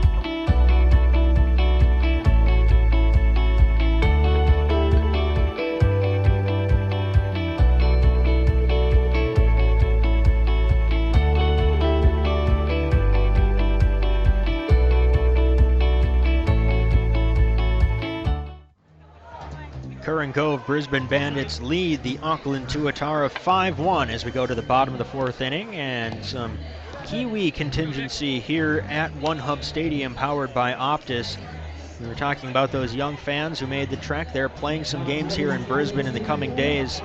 This is a big deal, Paul. It is. It's huge. Well, they're actually playing at the Gold Coast Classic, and they just mentioned, they're touring from all over New Zealand. They're the Spartans. They just mentioned earlier that they've grown their member base in New Zealand by over 8,000 members. So credit to Ryan Flynn and Baseball New Zealand for everything they've done to build this. And This is only going to be a positive with Tauatara now out there competing. Gives these young men hope in the pathway to one day play and represent their country. Nick Tanielu flew out to left his first time up. 0-1 misses high, 1-1.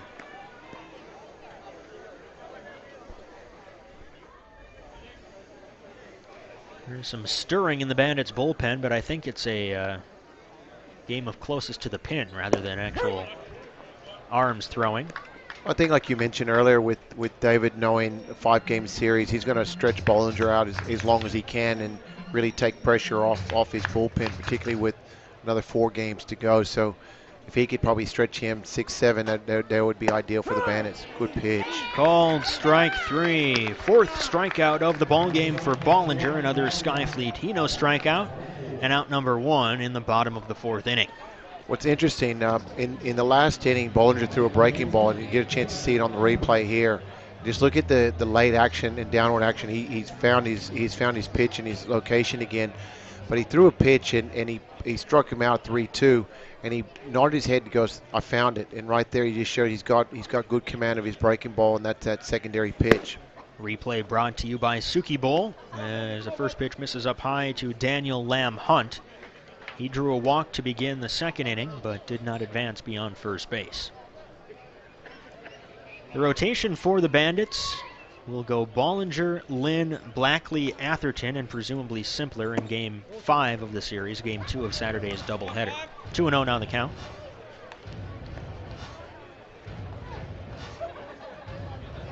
Coco Lynn pitched out of the bullpen last round at Sydney. Back in the rotation, getting the start tomorrow. 2-0 called strike on the inner edge. In talking with Bollinger about signing with the Padres, that was something that we learned about in late November. I think pen was put to paper in early December. One of the conditions of Bollinger's deal was that he could continue to play for the Bandits this season. That was important to him, to honor his commitment in the ABL. And Padres did not mind that. I think the Bandits have developed a reputation for taking good care of their players. Helps when you've got the national team manager in the dugout. You know that that person knows what they're doing. He does, and you've got a great coaching staff, Jim Bennett as well, and a lot of respect overseas as well, knowing that they understand these not athletes' limits and their boundaries. And if you look at it, he wasn't taxed at all in the first part of the year. Came out of the bullpen with limited work, and now he's reacclimating back into the starting role. But David will monitor his pitch count and obviously mechanically make sure he's still solid, so he goes back to spring training healthy, ready to go. 3-2 to Lamb Hunt. Up and away, and Daniel Lamb Hunt has drawn his second walk of the ball game. Only 2 walks allowed by Bollinger, and both of them have been to the Tauatara cleanup hitter. Yeah, that one right there just got away from him and just didn't get the command of that breaking ball. We throw 2 really good breaking balls in that at-bat and just was able to execute there. But he's going back and trusting his secondary pitch, which is good to see. Max Brown flew out to deep center field his first time up. Right-handed hitting Auckland right fielder takes his second turn. Fastball just misses the inside corner, and Bollinger visibly disappointed that he didn't get the call. Yeah, he gave it the long stare, but like I said, and this just shows how his makeup has changed as a player. And I was actually speaking to Mark Reedy in the owner's box before the game, and we talked about the mental aspect and just how they can keep their composure. And Bollinger now, good pitch right there, is he's showing big league composure where it doesn't let that pitch bother him, refocused and able to throw a good breaking ball in that second pitch. Bollinger is 27 years old, so he's not a kid anymore. Hopefully his best days are still ahead of him.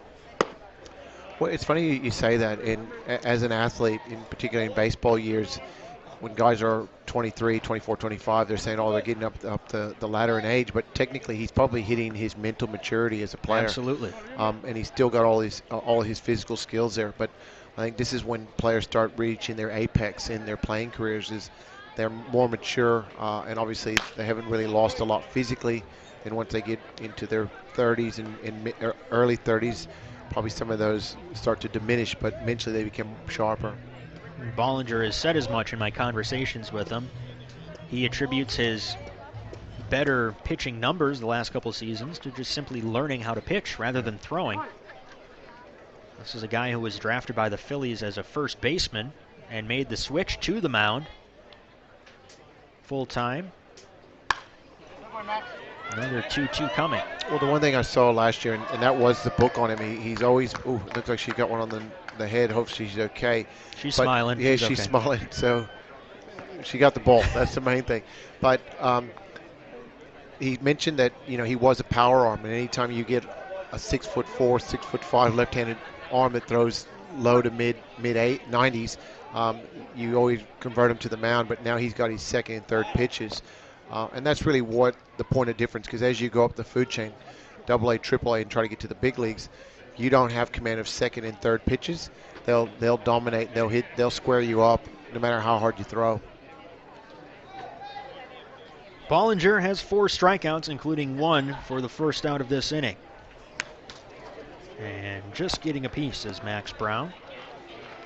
You can see it there. I mean, that pitch is probably low to mid 90s, and they're still able to get enough barrel on it to keep the at-bat alive. But all of a sudden he shows that late wrinkle, and that's the game changer. Bollinger is not a pitch-to-contact guy. He tries to strike everybody out all the time, trying to get Brown to chase down and in. Tauatara right fielder holds up, and we've got another 3-2 count. And that'll be interesting to see in his career if San Diego bring him up as a starter, because it'd be great that if he could learn that pitch to soft contact approach. But obviously coming out of the pen, you've got one job to do, and that's throw hard. And cracked foul. If he makes it to the bigs with the Padres, he will be playing half of his games at one of the notorious pitcher-friendly parks in Major League Baseball. Right at sea level there in San Diego, Petco Park. Very deep dimensions as well. I think they ended up having to bring it in a little bit just because he was so big. 3-2 inside, back-to-back walks to the 4 and 5 hitters in the Tauatara lineup. Suddenly Auckland has a threat looming with Chris Richards stepping in. Just a quick timeout by Delakai, and I think it's a good timeout. This is where you need your catcher to step up as a leader and just to settle him back in. A couple times he had 3-2 counts and trying to throw a breaking ball to get him to chase, and they haven't chased. So just settle him back in and see if he can pitch and get himself a double play and get himself out of the inning.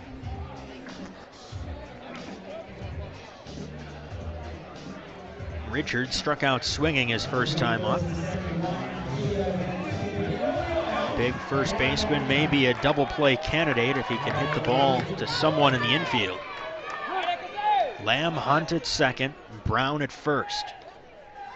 Tauatara have only 1 base hit all night.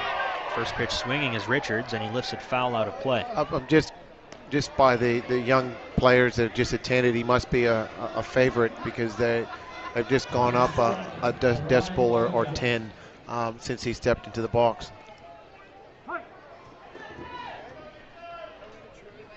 Richards out of UNC Greensboro, born in Great Falls, Montana. The 0-1. Swing and a miss. It's 0-2.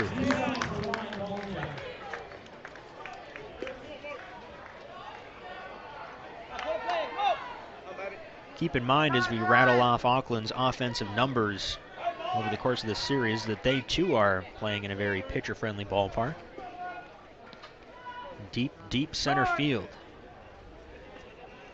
In a temporary field, they're going to be hopefully moving into a new place next year. Just seeing looks like Ryan Searle is now heating up in the bullpen for the Bandits, so just slightly rolling over in case Bollinger does get into trouble. Bollinger's pitch count up to 70. The 0-2. Called strike 3. 5th strikeout of the ball game for Bollinger. 3 of them have been looking, and that's a big one for the second out in the 4th inning. Skyfleet, he no strikeout. Yeah, really good adjustment by Bollinger in that at bat, and didn't seem like he overthrew the breaking ball. He's got a lot of late action on it, and that's where he wants to be. So still man on first and second, so there's still a threat alive here with 2 outs in the 4th. Luke Hansen sent a fly ball to center field his first time up. First pitch misses down and in. If Bollinger can get out of this, I would think that they will give him a chance to get through the 5th inning, pick up the win, and save the bullpen. Bandits will likely need the bullpen. They do have the advantage of being the home team and having access to their development players. 1-0 in on the hand, sent foul, and into the grandstand down the first base line. And because it is a 5-game series, the league allows each team to carry a couple extra players. We may see for the first time this season Mitch Nielsen activated for this series.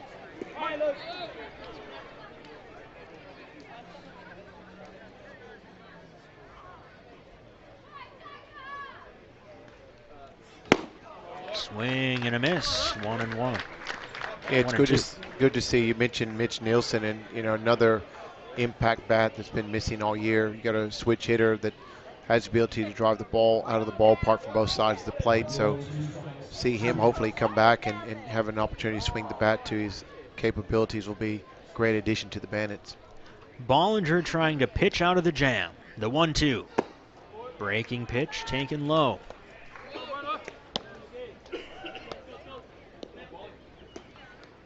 It bears repeating, the Tauatara have only 1 base hit against Bollinger. It was the leadoff double from Kuo Chun Wei, who currently waits on deck looking for another opportunity. 3 walks for Bollinger, including back-to-back free passes here in the 4th. The 2-2. Called strike 3. Bollinger strikes out the side, 3 backwards Ks, and he strands a pair in a scoreless 4th inning. To the 5th we go. Bandits on top, 5-1.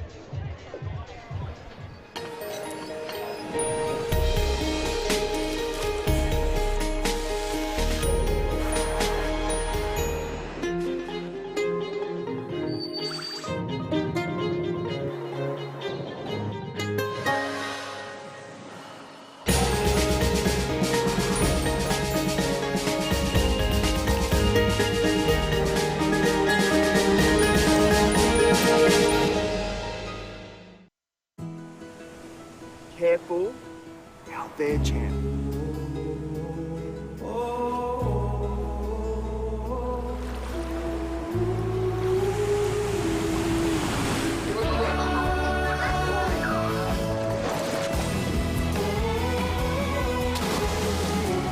How good is this?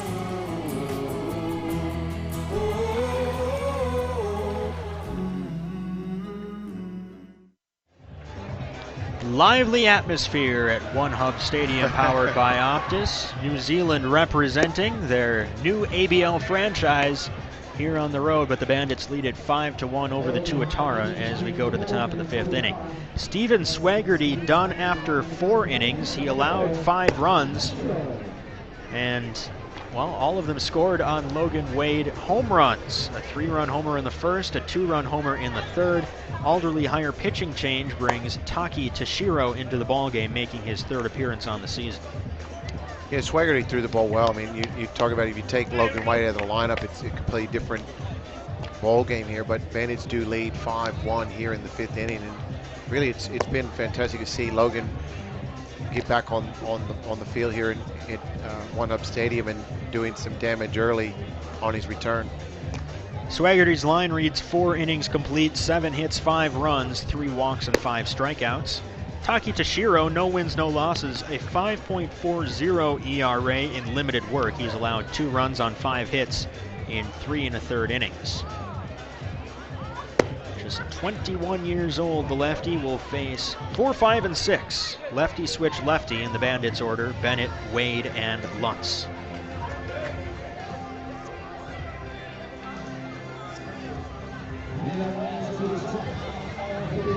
TJ Bennett singled and scored in the 1st, struck out looking in the 3rd.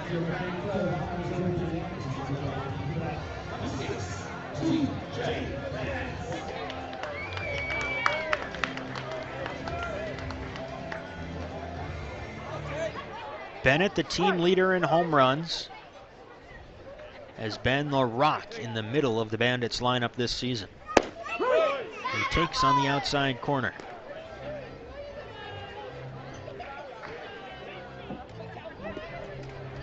Bandits begin their 9-game homestand as the visiting team in this makeup game. The 0-1. Cracked in the air to left field and deep. Clark is going back. He's still back, and on the warning track, he makes the catch, face planting into the wall. Clark wasn't running full bore towards the outfield wall, but he was going at a pretty good clip, tracking that fly ball as it carried deeper and deeper into left center field. Nice play made by the Tauatara left fielder for the first out of the 5th inning. Yeah, really good play right there. That ball, it hit a ton to left field and able to run it down and just make the play in front of the Curran Cove Island Resort banner, but good at bat. Logan Wade turned around batting as a righty after hitting home runs in his first 2 plate appearances of the ball game as a lefty. He takes down an in-ball 1. Wade incredibly already has 8 runs batted in on the season, 5 tonight on his first 2 long balls of the year. 1-0 misses low, and you can't blame Toshiro for pitching tentatively or carefully to Logan Wade. Well, now he puts himself in a hitting count, so it'll be interesting to see if he actually gives in to him or if he still pitches carefully here in this at-bat. 3-0, and at this point, you better not give Logan Wade anything good to hit. Donald Lutz waits on deck.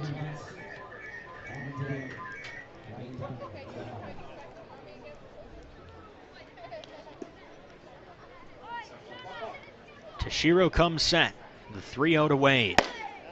Strike all the way, especially in a 3-0 strike zone.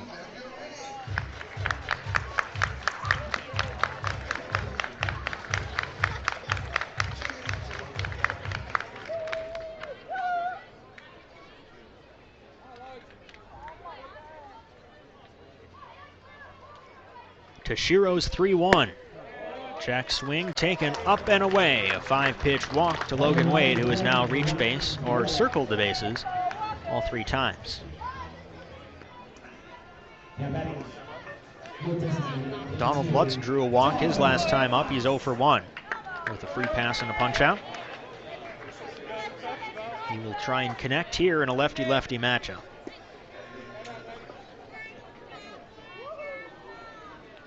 Lutz with 3 home runs on the season.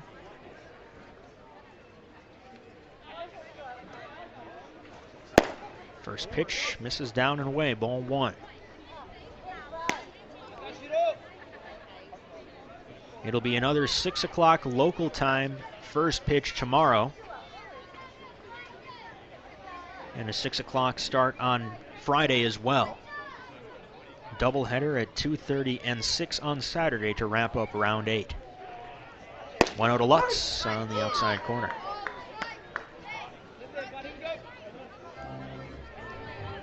Bandits have not yet split a series. If Brisbane wins this ball game, I suppose you could say that they split round 2. This game was supposed to be played in round 2 in New Zealand before it was rained out. Missing low and away.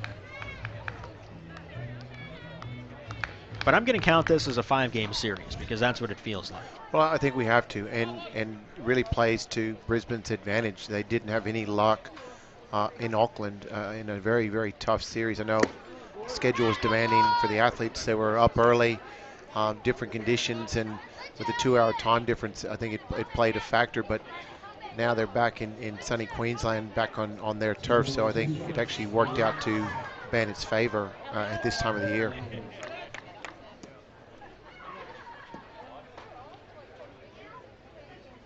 Toshiro stares down Wade at first. The 2-2 to Lutz, down and away.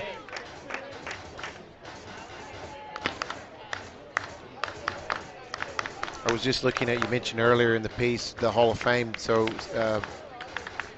Lee Smith, the reliever from the Cardinals, correct? Mm-hmm. And Harold Baines. From the Veterans Committee.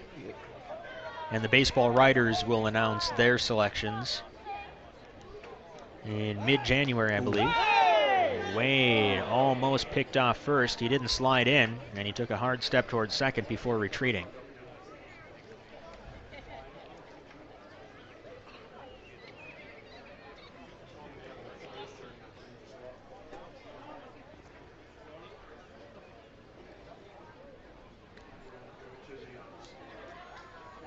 January. And now they've got him picked off in between first and second. Wade gets into a rundown, and he can outrun just about anybody, but he falls down just shy of second. Swaggerty picked off Winton Bernard, and now Toshiro picks off Wade for the second out of the fifth inning. It just gave him a little bit of a funky move right there, and I think probably me more than anybody at that stage, probably David, probably more than myself, was probably saying, just take care of your shoulder in that rundown, particularly when you just got him back on the field. You don't want to see something like that where he second baseman trips over, or even the shortstop trips over him and end up re-injuring the shoulder. Toshiro is suddenly one strike away from getting out of the fifth inning. Payoff pitch. Down low, second base on balls offered by Donald Lutz. He trots to first, and that extends the fifth inning for Wade Dutton. Got the date for you, January 22nd. Baseball Writers Association of America will announce the results of their balloting. That's the more conventional 10-year period thing. Baines and Smith both made it in on what used to be called the Veterans Committee. I believe it's now called something a little bit different, but it's the same idea.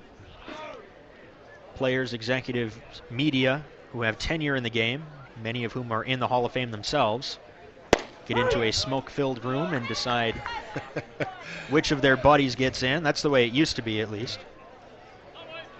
Wade Dutton's 1 for 2, a single his last time up. So you're talking cigars and beverage. Yes.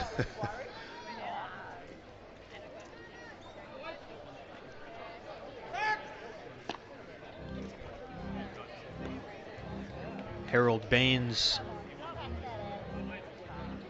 getting named to the Hall drew the ire of some subsets of the baseball fandom, but I don't think anyone wants to take away the happiness from the guy. Certainly a very good player over the course of his career. Line drive to right field. It's a base hit for Dutton, his second of the ball game. More and more of Wade Dutton's base hits are going to the opposite field, and that too is a breath of fresh air on a sometimes one-dimensional Bandits team. Yeah, it is, and when you start seeing the Bandits utilizing the whole field, and it gives them opportunity to drive in the three-run shots. You and I have watched several games this year, and it's been a lot of solo shots, and the occasional three-run shot does happen, but you know, the Bandits do have to work hard to manufacture offense. It's good to see a couple players now using the whole field today. David Sutherland is 1 for 2 with a single and a fly to left.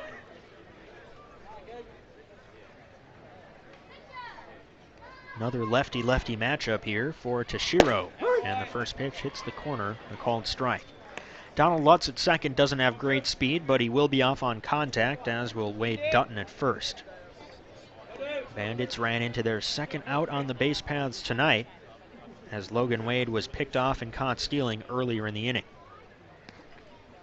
0-1 bounced in the dirt, and Quo does a nice job catching that one in his armpit to prevent it from going to the backstop. Well, the good thing, as looking at the defense, so outfield is positioned fairly deep, so your center fielder's only a few steps off the warning track. Right fielder's fairly deep as well, respecting Sutherland's power to all fields, and really the infield is almost playing a mini shift, so they're not really holding Lutzy tight, so it allows them to get a big secondary. Three-quarter swing from Sutherland, who got fooled up and in, and the count is 1-2.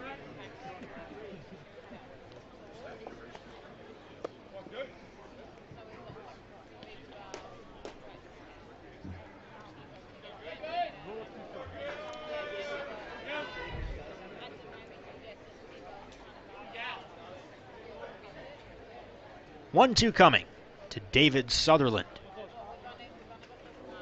Swing and a miss. Toshiro gets the strikeout to end the fifth inning and strand a pair of Bandits on base. We go to the bottom half of the fifth inning. Halfway home here in Brisbane. Bandits lead at 5-1. At the Sporting Globe, we're a little different to other pubs and bars. We have more than just cooks, we have chefs. We have more than bar service, we have table service. We have more than live sporting events, we have atmosphere. And we have more than customers, we have fans. It's more than a sports bar, it's a Sporting Globe. No one knows what the future of transportation will look like. Robots. But no matter what, Enterprise can help. You can rent a car for a road trip. Look, kids, nature.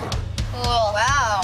You can rent a truck for a move. You can buy a car, commute in a van pool, or get picked up because your car is in a pool. My bad. Count on Enterprise, no matter where transportation goes next. Let's go. I love the future. How can Enterprise pick you up today? Hey, Thomas. Yeah? Is it fun playing at festivals? It's pretty good, mate.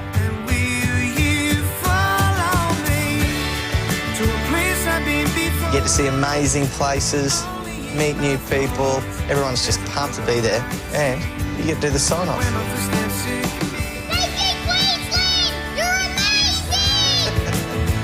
Queensland, where life's beautiful one day and perfect the next.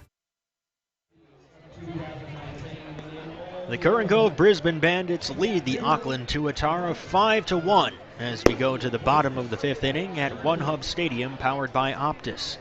Sure enough, Ryan Bollinger is back out there for the bottom of the fifth inning. He needs 3 more outs to qualify for a win. It would be his second of the season. This is a guy who pitched 2 complete games last year, and as he works back into a starting role after beginning the season in the bullpen, he may be reaching the end of his night. But he has pitched well, allowing only 1 hit and 1 run despite 3 walks. He will face 8, 9, and 1 in the Tauatara lineup, beginning with Kuo Chun Wei, who had the only base hit thus far in the ballgame. A leadoff double in the third. He came around to score Auckland's lone run.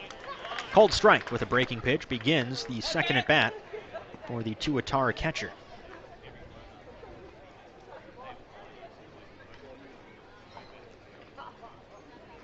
Oh, 1 looked like the same pitch with a little less altitude.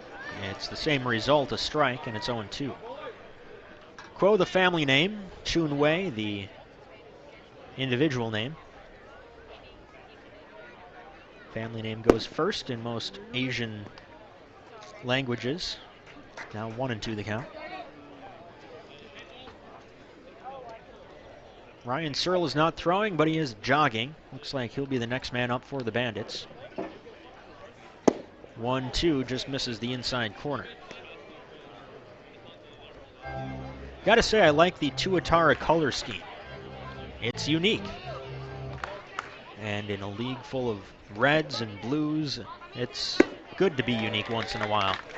Kuo chases up in his eyes, a swinging strikeout. His number 7 already for Ryan Bollinger, another Skyfleet Hino strikeout for out number 1. No, I agree with you. I think the organization did a brilliant job with their colors. I think the name, they represent New Zealand as a country as opposed to a city or state. So they've got a lot of pride on their backs, and I think that brand's going to continue to grow as the sport grows in New Zealand.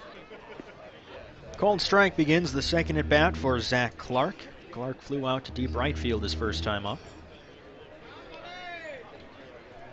Bollinger from the wide, the 0-1, misses up high.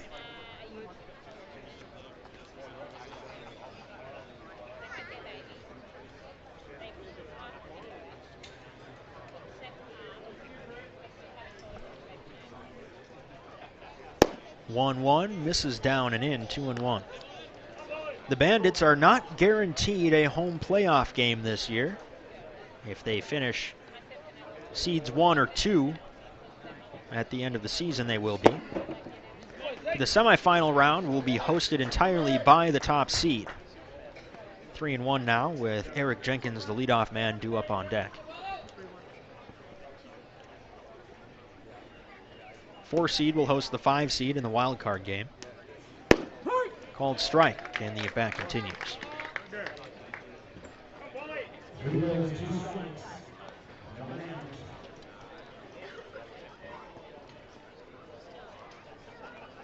Bollinger winds and deals. The payoff pitch. Rocketed up the middle. A base hit. Zach Clark barrels one up for the second time tonight. That'll be his first hit. Just the second hit of the ball game for the Tauatara, and the lineup turns over for Eric Jenkins. Tell you what, he did barrel that baseball up. I did react because it's right up the middle. Anytime you see a ball come off the bat that hard, you always make sure the guy gets out of the way. But good at bat by that young man. Our broadcast position is a bit on the third base side, but I flinched a little bit too there, seeing that one right back up the gut. Jenkins 0 for 2, but he drove in a run with a grounder to second his last time up.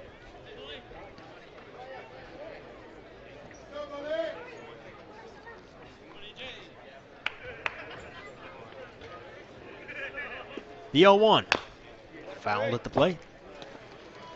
Mentioned earlier in the exhibition series, Jenkins was a second-round pick with the Texas Rangers in 2015. So obviously, very, very talented young man within the organization. So it's great to see him here, and the fact that Texas is willing to invest in him and in his professional development in the Extreme Baseball League.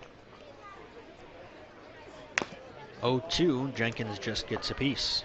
That's what sometimes young athletes need, particularly some of your top-end prospects within the organizations. They just need more at-bats. They need different environment just to challenge them and get them out of their home culture and where they feel secure, and just put him in a different atmosphere.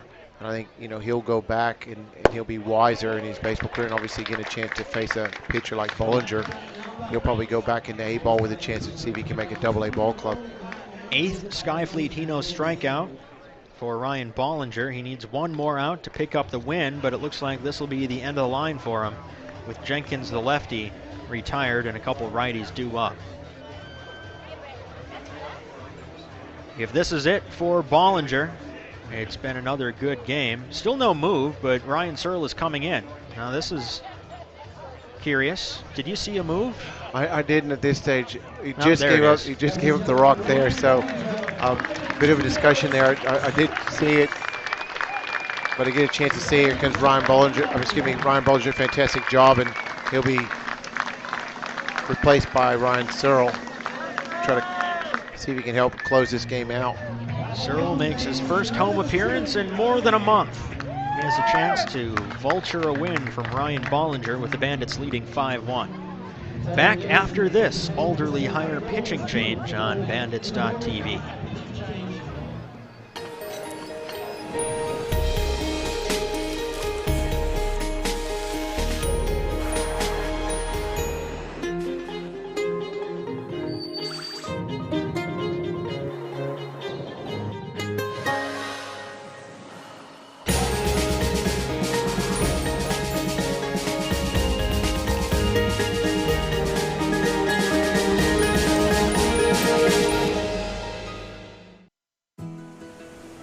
Careful, out there, champ.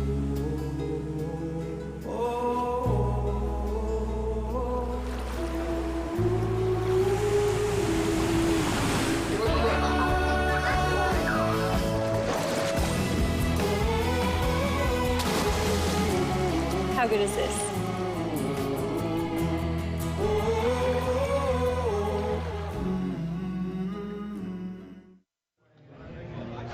Ryan Searle enters the ball game in an Alderley Hire pitching change.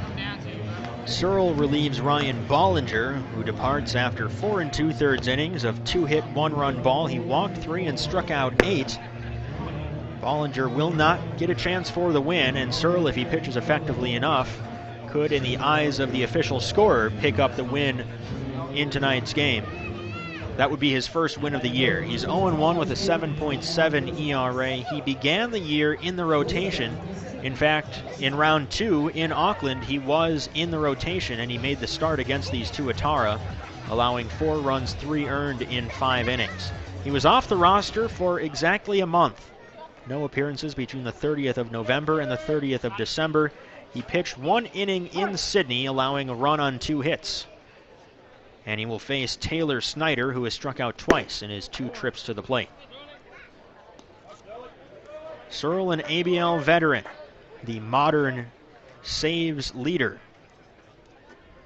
That is to say, he has the most career saves of anyone in the current iteration of the Australian Baseball League. 36 of them. As he delivers a pair of balls to Taylor Snyder. He has pitched with the Bandits since their re-inception. 9th season in Brisbane.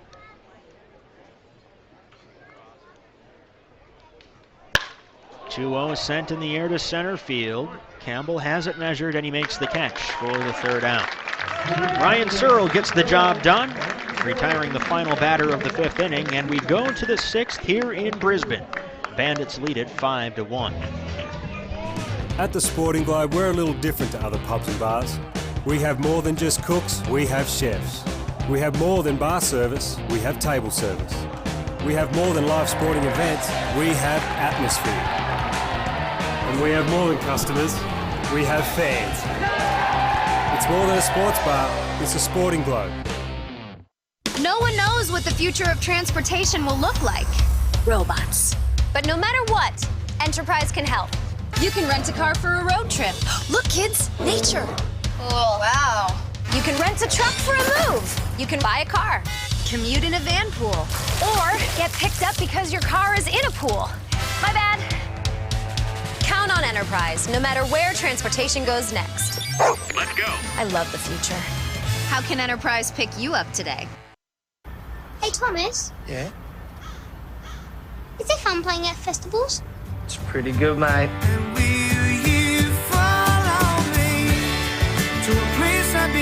You get to see amazing places, meet new people. Everyone's just pumped to be there. And you get to do the sign-off.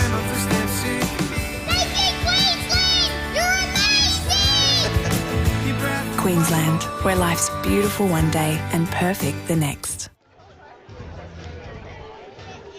Good crowd on hand for this makeup game at One Hub Stadium powered by Optus. Current Cove Brisbane Bandits are acquitting themselves quite well. They lead at 5-1 as we go to the top of the 6th inning. Another Alderley higher pitching change for the Tauatara.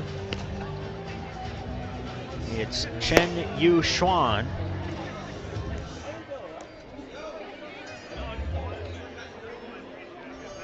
.23-year-old righty is 2-1 on the year with a 7.90 ERA. This will be his 9th appearance, 8th out of the bullpen. He will face 9-1-2 in the Bandits order: De La Calle, Unroe, and Bernard. Taki Tashiro didn't have the smoothest inning, but he did put up a 0 in the 5th, walking 2 and allowing a single, but no runs. De La Calle chases a high fastball, swinging strike 1.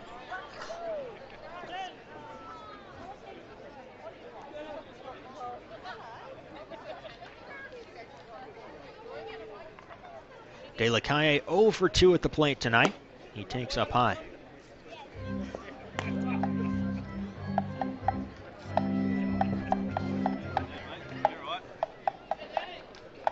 The Outlaws are not out in force tonight. I'm guessing they'll be back maybe tomorrow, certainly Friday. 1-1, a swinging strike, and it's 1-2.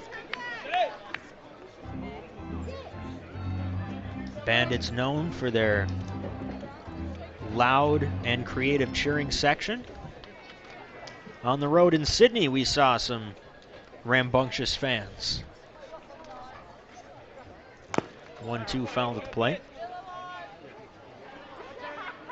And that's something that may be a minor irritant to visiting players, but it's good for the league to have passionate fans following the game and hanging on every pitch. Well, I got a chance to see the one game, and I heard the numbers were fantastic on the weekend. So a credit to Adam Dobbin and that organization for their hard work. Good pitch location, just a little bit up, but Mark Reedy had sent out a text message to me on the road and said they put together a fantastic show and they got a great product in Sydney. I was impressed. I don't have any context for what it used to be like, but no, very, very good game presentation and fan experience there at Blacktown Ballpark. 2-2, line drive base hit through the hole on the left side. Danny De La Calle is aboard. And that'll bring Riley Unroe to the plate as the only Bandits batter yet to have reached base tonight. He'll try and take care of that here. Unroe 0 for 3, a pair of strikeouts and a grounder to first. You mentioned you got a chance in Sydney obviously you got a chance to see the Opera House and the Sydney Harbour Bridge. Yep, took the train in to see the harbor, walked across the bridge, not atop the bridge, but across the bridge. Fastball misses up to Unroe. Got to drive around the old Olympic Village there, which is still a very vibrant sporting community. They've put those facilities to good use in the years since the 2000 Olympic Games. 1-0 sent in the air to right field. And it's caught by Brown, but you can tell by the way he was shielding his eyes, that was about lights level. No, he did a good job right there, and exactly right. That's all you can do in that situation is shield your eyes from the light and wait for the ball to come out, which he did, and he good job of staying with it for out number 1. Now, it was a beautiful campus in the Sydney 2000. They did a brilliant job of hosting. Obviously, all the accommodations are now apartments, and people live in that Homebush area. And the unfortunate side was they did dismantle the main baseball facility, but they did keep Blacktown, which is great to obviously see that sport continue to grow in New South Wales. Wynton Bernard 1 for 2 in his Bandits debut with a single in the third and a walk in the fourth. Had a chance to talk with David Nielsen about his experience at Blacktown International Sports Park. Bernard sends a high pop-up on the left side of the infield. Shortstop Snyder calls and catches for the second out. And this is how naive I was. I figured the highlight of his time would have been hosting the 2000 games, a team that you were on. But he said, well, no, this has been the home of Australian baseball pretty much from that point on. And when you guys qualified for the 04 Olympics, games in which you eventually took home silver, the qualifier, the game that clinched that ticket to the Olympics, was held there. And so he said, while it was an up and down 2000 Olympics that saw you guys come up a bit short, there are lots of memories from that point forward, and hopefully more to come at that ballpark. No, it was and the funny thing is that I didn't actually play on the qualifying side. Again, I think they beat South Africa to qualify, but I was fortunate enough to travel with the team to Athens, and David's done a brilliant job, at that stage as a captain, and he had an amazing Sydney 2000 games. I think he hit close to 600 in that Olympic Games, and showed why he's one of the best hitters on the planet. And I think he did sign a contract with the Yankees that year, but the paperwork didn't clear in time, and he wasn't unfortunate to break away and go to New York. But his talents were definitely shown on the world stage. 1-1 the count to Andrew Campbell. Chen gets a change of speeds and a swing and a miss, and the count is 1-2. And I think that's what's so great is we're starting to see, not just the development of the league, but if you look across the league, the development of the playing facilities. Canberra recently with their upgrades, we obviously didn't travel to Perth this year, but they just recently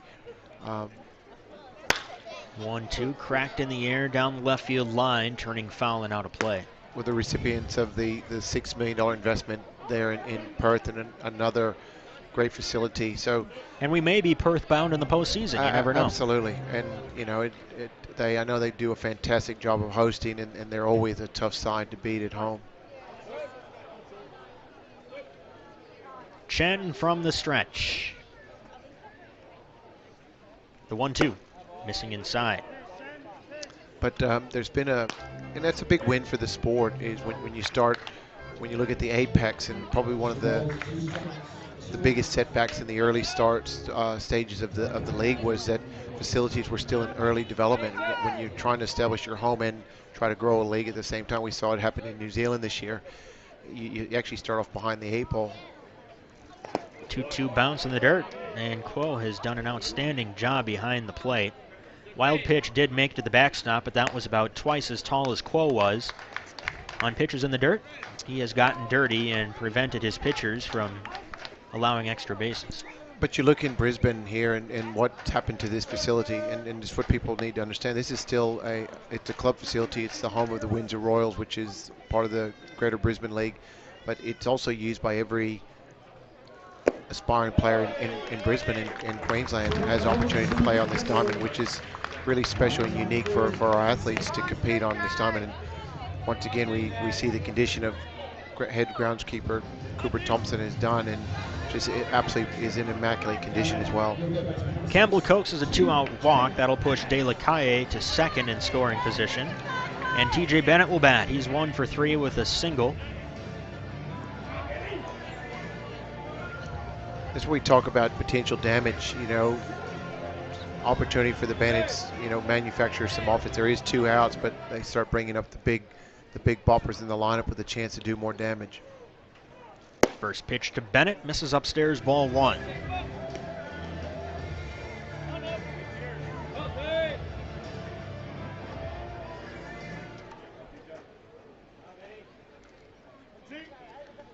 Chen set, a look towards second.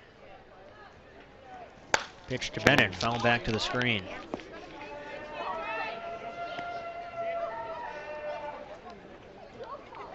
The hope is that Brisbane will host a World Baseball Classic qualifier. It's not set in stone, but I think everyone optimistic that that would happen.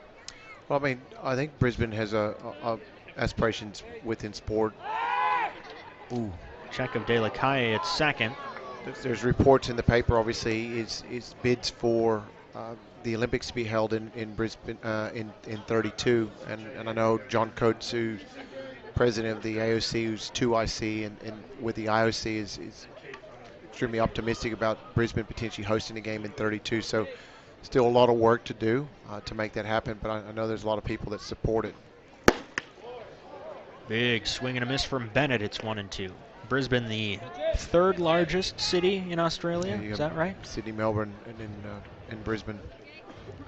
And I think it's a great area, and the big thing would be the infrastructure, the road and the infrastructure on that side, and then obviously you have to look at the further capital investments within facilities. 1-2 to Bennett, missing upstairs, 2-2.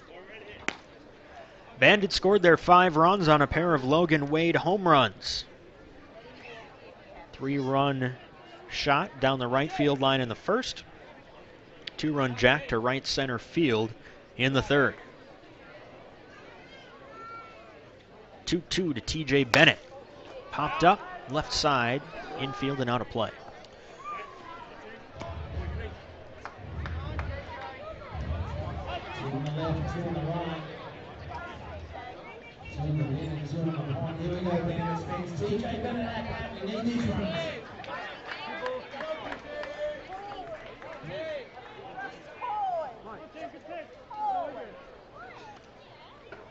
Another 2-2 from Chen to Bennett. Outside, 3-2. Now the runners will leave early. Hot-hitting Logan Wade is due up next.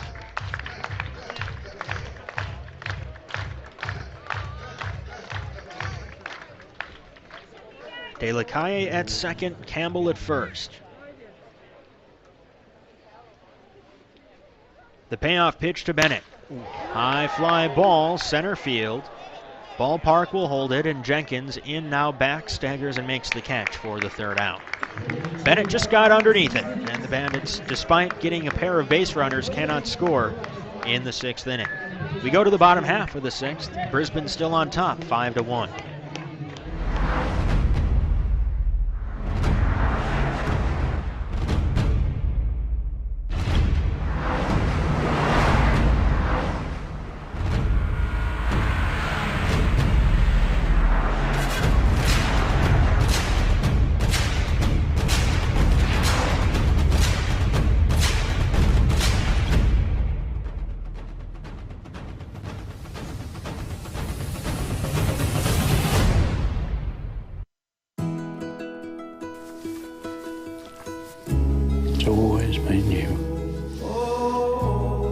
It's always been us.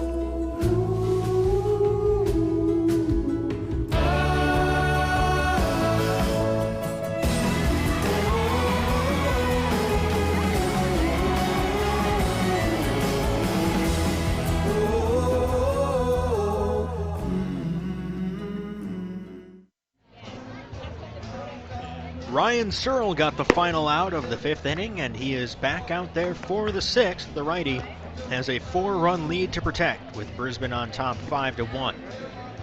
Paul Gonzalez and Eric Bramer with you for the Round 8 opener, a makeup of a Round 2 postponement in New Zealand. That's why Auckland is the home team, despite playing this game in Brisbane. They're wearing their white pants, Bandits wearing the grays. Bandits have 3 weeks remaining in the regular season, 13 games counting tonight. 9 of those ball games will be against last place clubs. 5 against these Tauatara, 4 to end the season in Geelong against Geelong Korea. Next weekend it'll be the 3rd place Canberra Cavalry, a team still in the playoff hunt, but a team that the Bandits won 3 of 4 from earlier this season.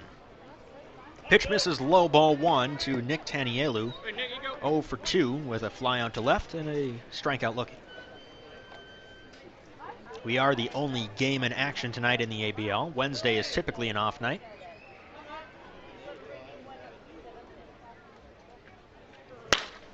Line right back up the middle, a base hit. Tauatara have their leadoff man on in the 6th inning. And that'll bring Daniel Lamb Hunt to the plate.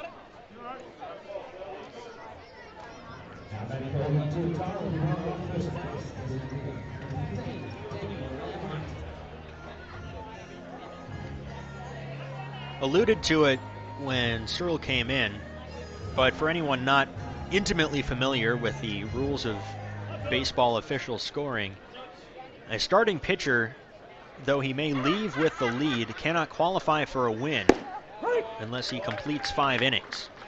So with Bollinger done after 4 2/3, it is up to the discretion of the official scorer to determine who receives the win if the Bandits keep this lead and hold on for the victory. Breaking pitch for a strike, it's 0-2. So if Searle, let's say, throws an inning and a third scoreless, then he would be the easy choice. But it's all up to the official scorer. And they're on the other side of our wall here, so we won't talk too loudly. Searle looking for a strikeout. The 0-2. There's the strikeout. After 8 from Bollinger, Searle has his first, a Skyfleet Hino strikeout for the first out of the 6th inning. Searle, despite his statistical struggles this season, has been striking out batters, 17 of them in 14 innings this year. He's been around the zone as well, 3 walks in those 14 innings. Max Brown drew a walk his first time up. He's 0 for 1. Pitch misses up.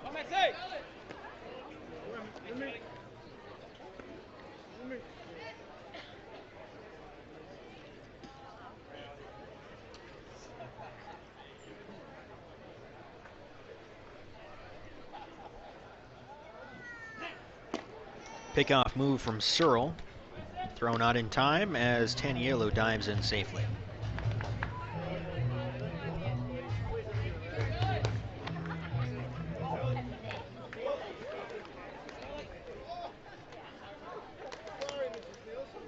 Searle flutters the glove as he comes set. 1-0 breaking pitch, misses down and away.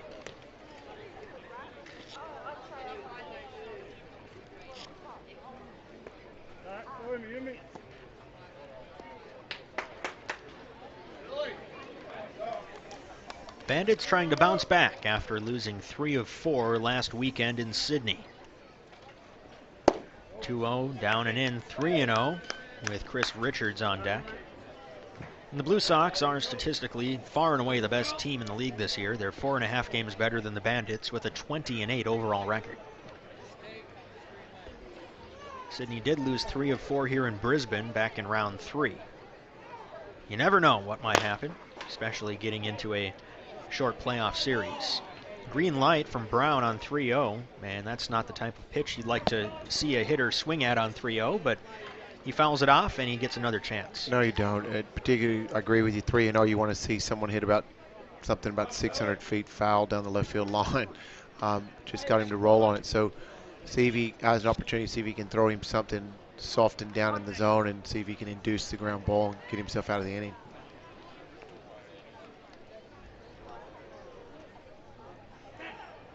Another check of Taniello at first. No, I agree, and that's what's so exciting about the Australian Baseball League and playoff baseball. We've seen over the last few years how competitive it gets when you get to the pointy end of the season, and really this is when these teams have the opportunity to either be spoilers or be heroes. 3-1. Missing just high. Looked like it was at the letters, but Brown took. And the Tauatara have 2 on with 1 down for Chris Richards.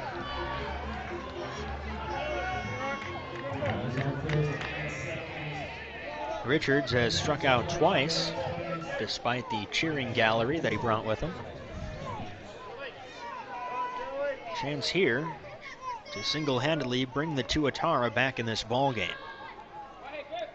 Searle set. The pitch. Off the outside corner, ball 1.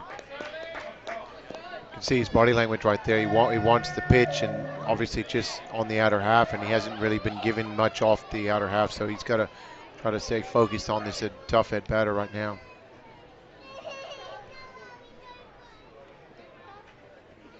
Richards sends a soft line drive to left. Bernard makes the catch, and the throw to second is high, pulling Unruh off the base, but a nice recovery by Bernard. That's a tough ball to read. It was in on the hands a little bit, and even though it had the trajectory of a line drive, it just didn't carry as far. Bernard made a nice play for the second out. Yeah, you got a little bit of long on the swing right there, and just cut him not on the barrel, and got him on the back foot initially, but he's got the speed to make it up and comes up firing to second base to see if he could force the double play. Taniello would have gotten back safely anyway, as we could see on that Suki Bowl replay. 2 down, 2 still on for Luke Hansen, 0 for 2, with a fly out to center and a strikeout. Searle's first misses low and away, ball 1.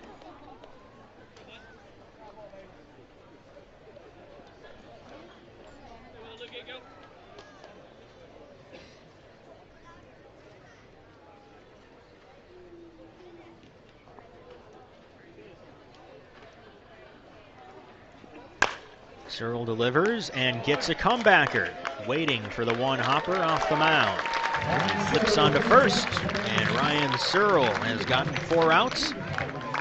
He has gotten his Bandits through the middle innings, and we go to the top of the 7th inning. Brisbane on top, 5-1.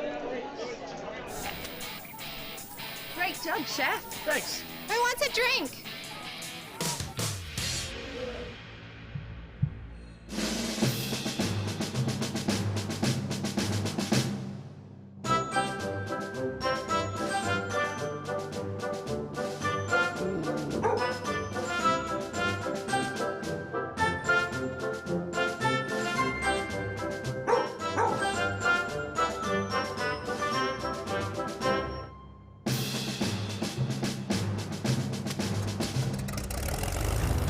Let's go, Archer. Beers away. Thank you, Archer. Looks like these guys are working up a tropical thirst, Archer. Thank you, Archer! Beers to the beach. Thank you, Archer! They look thirsty down there in the outback, Archer. We'll all be. Thank you, Archer! Yeah!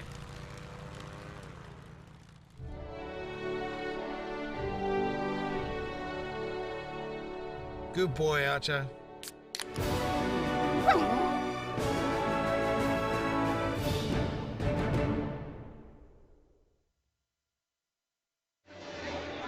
There's the owner, the big man, Mark Reedy.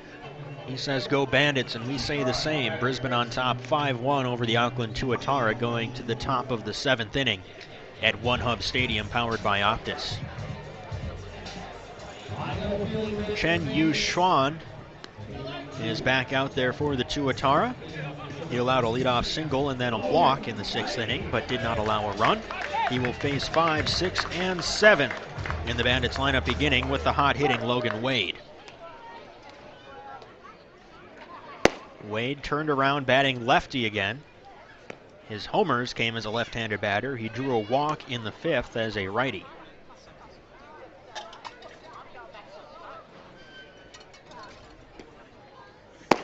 Wade takes on the outside corner, knee high, 1-1.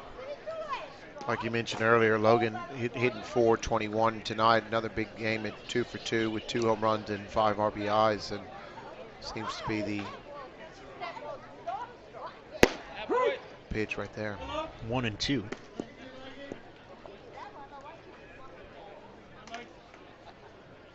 Sam Holland beginning to warm in the Bandits' pen.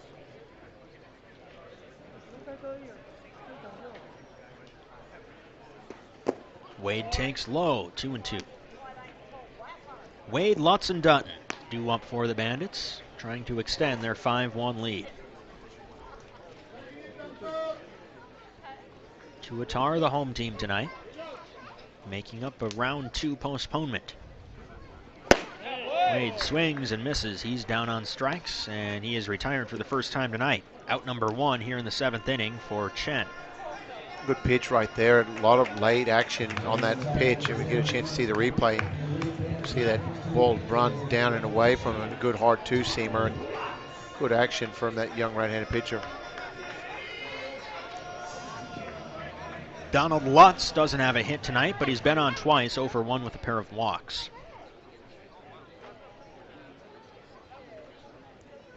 First pitch swinging, he sends a high pop-up behind third in foul territory.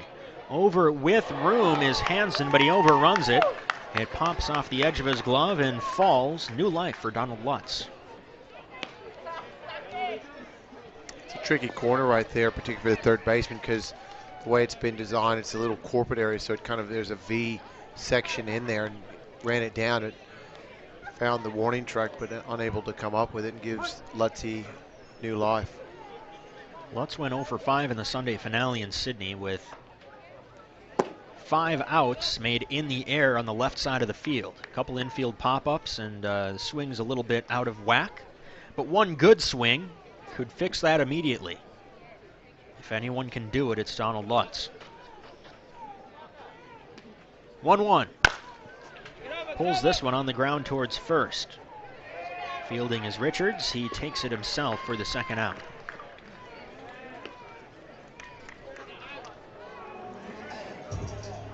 Now Wade Dutton. Dutton 2 for 3 with a pair of singles his last 2 trips to the plate.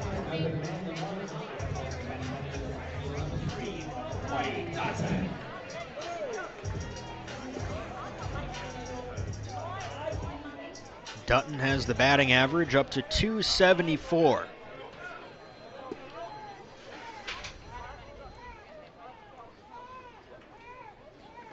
First pitch to the right fielder, misses inside, ball 1. Wade in his last 10 games is 12 for 40, so he's hitting a 300 mark with 2 home runs and 7 RBIs. So he's been very, very effective with the bat of late. Combine that with the defensive versatility we talked about earlier in the broadcast, and he's a very valuable player as he sends a high fly into shallow left. Left fielder Clark calls off the shortstop Snyder. He loses his cap but makes the catch, and it's a 1-2-3 7th inning for Chen. Stretch time here in Brisbane. Bandits lead at 5-1 on bandits.tv.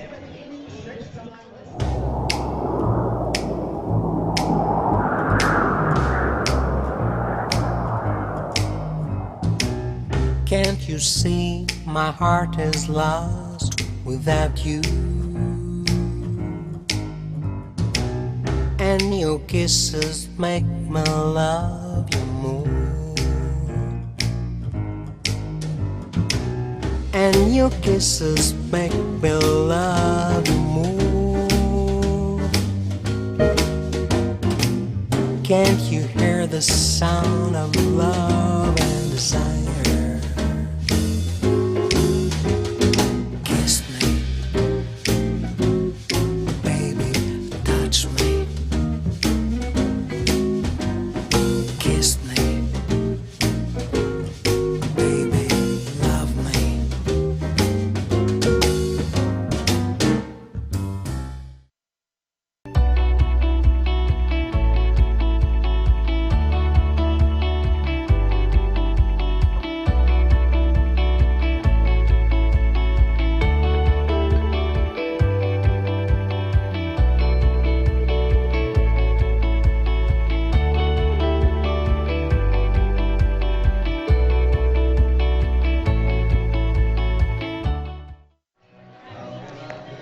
It's another Alderley Hire pitching change for David Nielsen and the Bandits. Ryan Searle done after an inning and a third scoreless. He allowed a hit and a walk, but struck out one and did not allow any runs.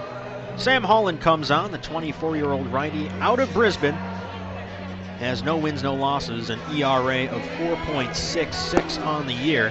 He will face 8-9-1 in the Auckland lineup, looking to put up another 0 here and get his team that much closer to a series opening victory.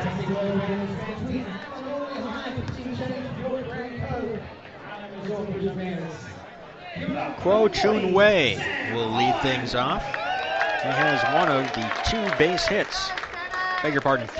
hits for the Tauatara today. Doubled to left center in the third. It was his first career ABL hit, and he came home to score the lone run. First pitch swinging, he sends a chopper to short. Wade fields and throws. Plenty of time to get the Tauatara catcher for the first out. That's what Sam will do. We've seen him. He's filled a number of roles for David this year. He's anything from starter to set up to middle relief, and he's done a brilliant job for the Bandits throughout the year. And I think the one thing is I've seen him do is he's really staying within himself, not trying to do too much. Really works the ball down in the zone and really induces a lot of ground balls. He delivers a called strike to Zach Clark, 1 for 2 with a single his last time up. Holland making his 12th appearance, 9th out of the bullpen.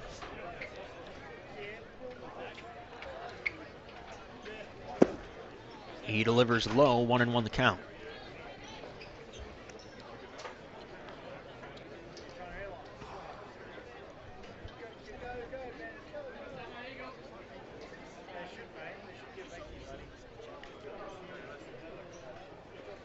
Holland delivers to the plate, and it's fouled off the screen above the Bandits' dugout.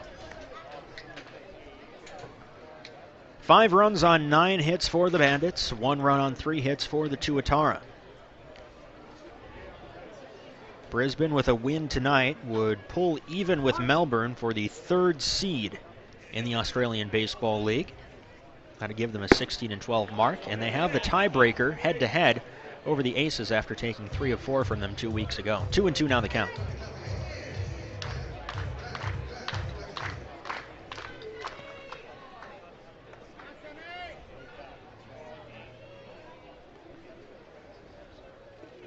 Holland slings it to the plate, and it misses low, 3-2.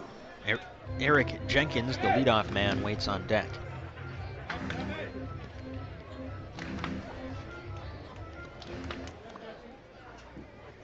Holland throws from what I suppose is a low 3/4 arm slot. And he slings it by Clark for a strikeout for out number 2 in the 7th inning. Sky Flatino strikeout. Yeah, Sammy does. He comes from a really unique arm slot. It's about a 3/4. We get a chance to see it on the replay. You see how late and that ball runs in on the righty, so a lot of times guys see it on the outer half, and that'll run in on their hands, and good pitch, good location for out number 2. Eric Jenkins is 0 for 3, drove in a run with a ground out in the 3rd, but has not yet reached base himself. He takes a called strike. Holland, if you trim the beard, left the mustache, gave him a pillbox cap, could pass as a turn-of-the-century pitcher. You know what I mean? He's got that kind of delivery, kind of a Raleigh Christy fingers, Mathewson type of deal. 0-2 the count. I can just picture him throwing on newsreel footage, you know, with a ragtime piano in the background. He takes care of Eric Jenkins quite quickly. 2 strikeouts in a 1-2-3 bottom of the 7th inning for Sam Holland. Another Skyfleet Hino strikeout, and the Bandits are 6 outs away from a series opening victory. They lead the Tauatara 5-1.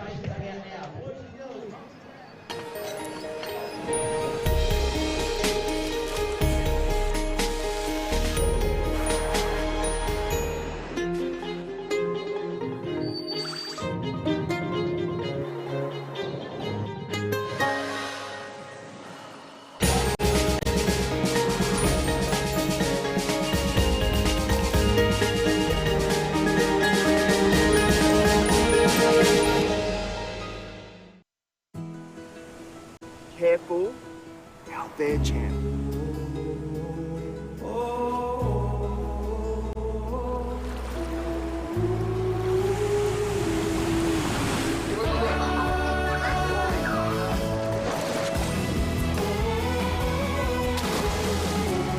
How good is this?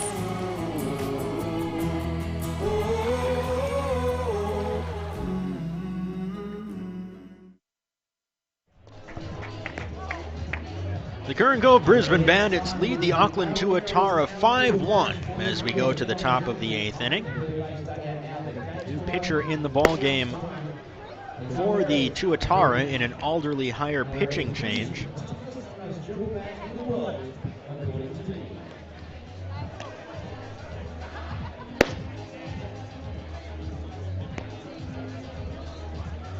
I'm going to say that's Nathan Crawford because I don't have a number 26 assigned. It actually isn't. I know, I believe he pitched for the Coomera Cubs, and I'm going to have to see if I can.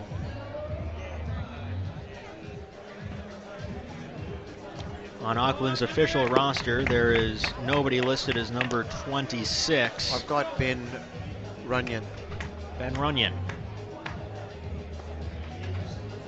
We'll go with that. He wasn't on the Tauatara website, but I see here that he is number 26. Yep. Apologies to the Runyon family. He slipped through the cracks in the computer programming. I do believe, and this is going back in my memory bank, because I met with the president of Coomera Cubs, Nick Day. I think Canadian pitcher, right arm, mid-90s, low 90s. So obviously being local is getting an opportunity to pitch for Auckland here at this home series. So works out really well for Coomera. They're in their break for the Christmas, so gives him a chance to work at the high level and showcase his stuff. Chen Yu Xuan went 2 scoreless, allowing a hit and a walk, striking out a batter. David Sutherland, the 8th place hitter, leads off for the Bandits against the righty Runyon, 29 years old. Making his first ABL appearance as Sutherland cracks it in the air to right center field. Charging quickly is Jenkins. He went over and then in, but it paid off as he aligned himself and made a catch for the first out of the top of the 8th inning. Well, that was good. My memory bank worked well. So Canadian, 6'7", right-handed pitcher. Just see if I can do a quick bio on him.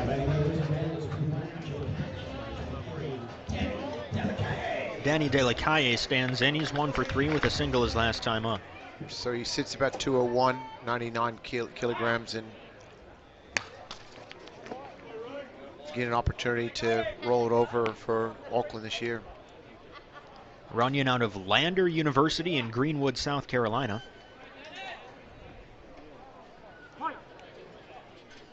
The 0-1 pitch to Danny De La Calle. Missing up high, it's 1-1.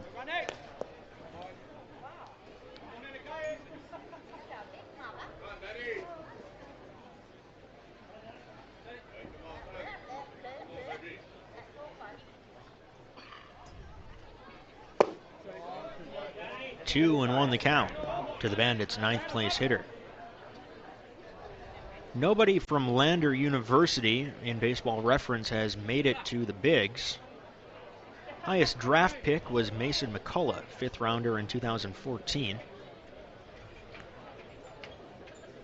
And he's still pitching. 3 and 1 now the count to Danny De La Calle with Riley Unruh waiting on deck.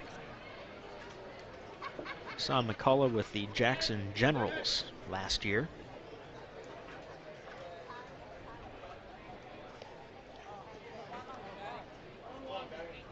"3-1 coming to Danny DeLaCalle. Missing outside, a 5-pitch walk to the 9th place hitter. Bandits will take that as the lineup turns over for Riley Unruh.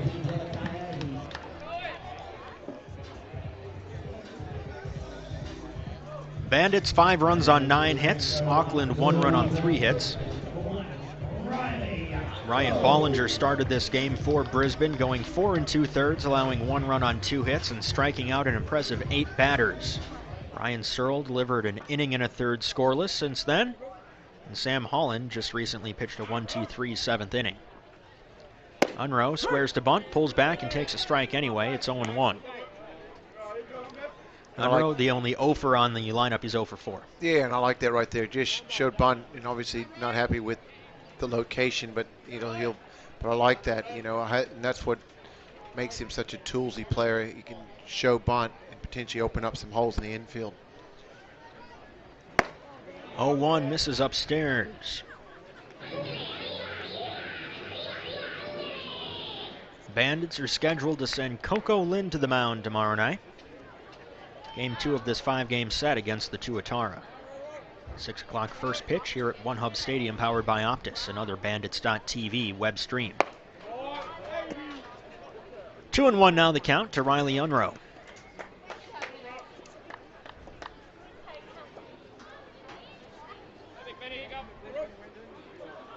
Bandits, the 3-time defending ABL champions, looking to win their 4th straight. First, they need to make it into the playoffs. 2-1 misses down and away, 3-1. Should the Bandits make it to the playoffs, and again right now there are 6 teams for 5 spots, you'd have to think that their experience in big games will pay dividends. Well, I think that's where we start to see it, and where they will be in familiar territory, and I think that's why I'm looking forward to this year's playoffs, even though there's some tough sides. Unruh early on the 3-1. He sent it just past the protective netting on the Bandits' dugout, and I think it just missed Coco. Yeah, Coco was sitting on a chair beyond it, and with a little hook on the grounder, it almost popped tomorrow's scheduled starting pitcher. Luckily, everyone's okay. All smiles down there. 3-2 the count to Riley Unruh.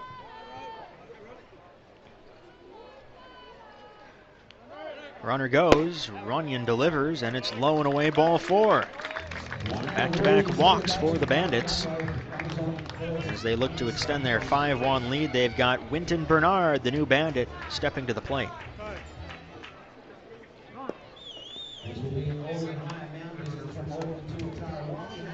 Here's a mound visit from John Holscomb, the pitching coach. Runyon making his ABL debut. Took care of Sutherland quickly. Fly ball to right center field. But DeLaCalle drew a walk, and now Unruh draws a walk. Not much of a book on Winton Bernard here in the ABL, but of course there's plenty of literature on him as an affiliated baseball player in America.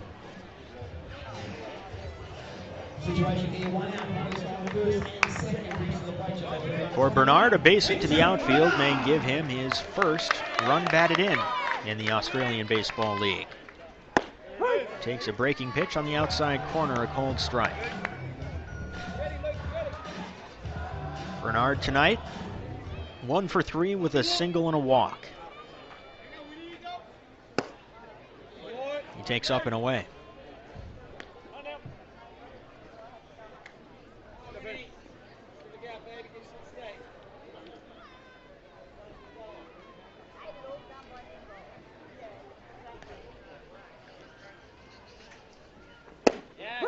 Taken at the knees, 1-2. No action in the Bandits' bullpen. You wonder if maybe Sam Holland, who has been stretched out reasonably well, may get a chance for a 3-inning save here, giving him the final 9 outs. The 1-2. Bernard early on the breaking pitch. Fans for the second out. And there's the first career strikeout in the ABL for Ben Runyon. Good pitch right there in a big situation. So good mound visit by the Tauatara pitching coach, and just to really settle his big righty in a tough situation. And now he's got 2 outs and another tough hitter at the plate in Soupy Campbell. And on the Suki Bowl replay, you could see the bend on that breaking pitch. First pitch fastball misses inside as Campbell jackknifes out of the way. Campbell is 1 for 2 with a single, a pair of walks, and a pair of runs scored.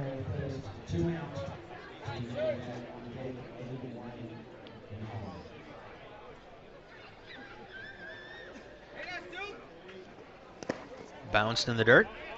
And again, Quo keeps it in front of him. 2-0 the count. Tell you what, if you take away the 2 at-bats from Logan Wade, we've got a tight ball game. Yeah, absolutely. Tight ball game. It's this Auckland team is when you look at them from the preseason to now, completely different makeup. They've played good fundamental baseball, and really it's been Logan Wade doing all the damage tonight.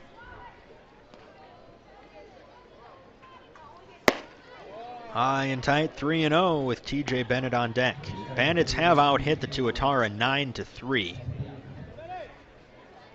They've clogged up the base paths all night.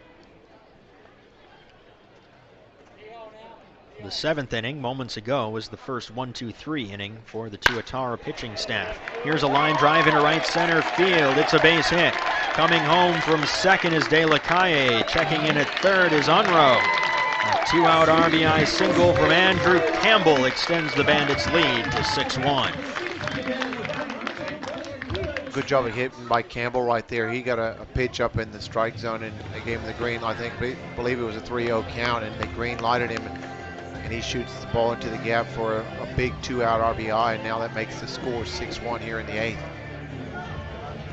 And it doesn't get any easier for Ben Runyon. TJ Bennett, who's 1 for 4 out of the cleanup spot, is up next.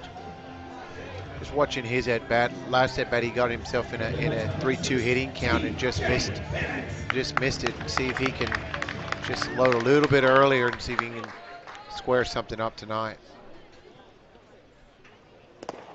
Bounced in the dirt. Runyon has labored here. Had a big strikeout of Winton Bernard when he needed one. But then was forced to throw a good pitch to Campbell, and the Bandits took advantage. The 1-0. Breaking pitch, and Bennett waited as long as he could, but got a piece. It's a good pitch right there, and you know, you talk about a big stature pitcher. He's 6'7", so he's got a long levers to work with, and the only thing he seems to just be finding command of the fastball. Obviously the velocity's there, it's keeping command of the strike zone. Looked like a similar situation for Bennett, who was waiting back on an off-speed pitch, and he was right on it, sending it straight back. 1-2.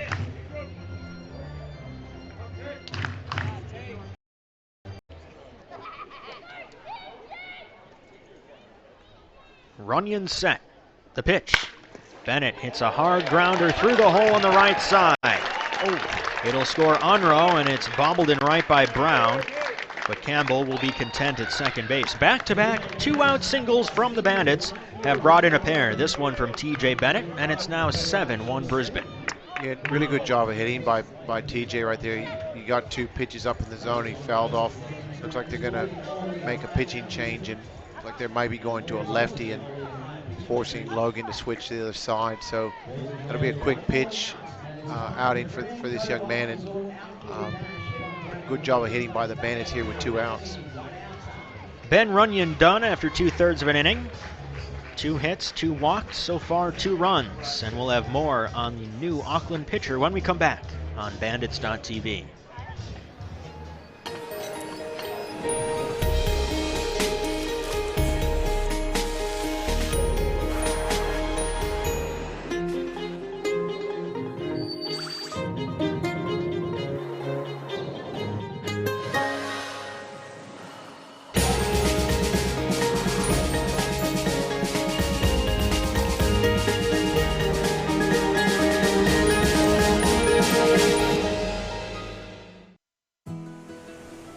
Careful, out there, champ.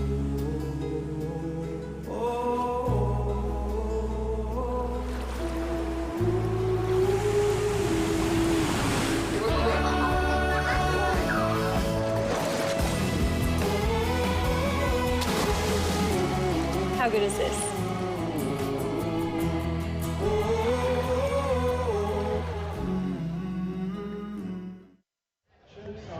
Scott Cohn enters the ball game for Auckland in an Alderley higher pitching change. Cohn, a lefty, 26 years old, out of New South Wales, is 0-1 with a 7.11 ERA and 8 relief appearances this season for the Tauatara. He is not a strikeout pitcher. Only 7 strikeouts to go with 8 walks in 12 2/3 innings. He has allowed 16 runs on 18 hits. 10 of those runs were earned. Defense has failed him a little bit. But none of that matters here. He just has to get Logan Wade with runners at first and second and 2 down and stop the bleeding, with the Bandits already having scored 2 runs in the 8th to make it a 7-1 ball game. Ben Runyon went 2/3 of an inning. 2 runs so far, 2 hits, 2 walks, 1 strikeout. He is responsible for Andrew Campbell at second and TJ Bennett at first. Logan Wade has been the MVP of the game so far. In the first, he hit a 3-run homer to right. In the third, he hit a 2-run homer to right center field. In total, he's 2 for 3 with a walk and 5 runs batted in. Switch hitter turned around batting right-handed, where he drew his 5th inning walk. He takes outside, ball 1.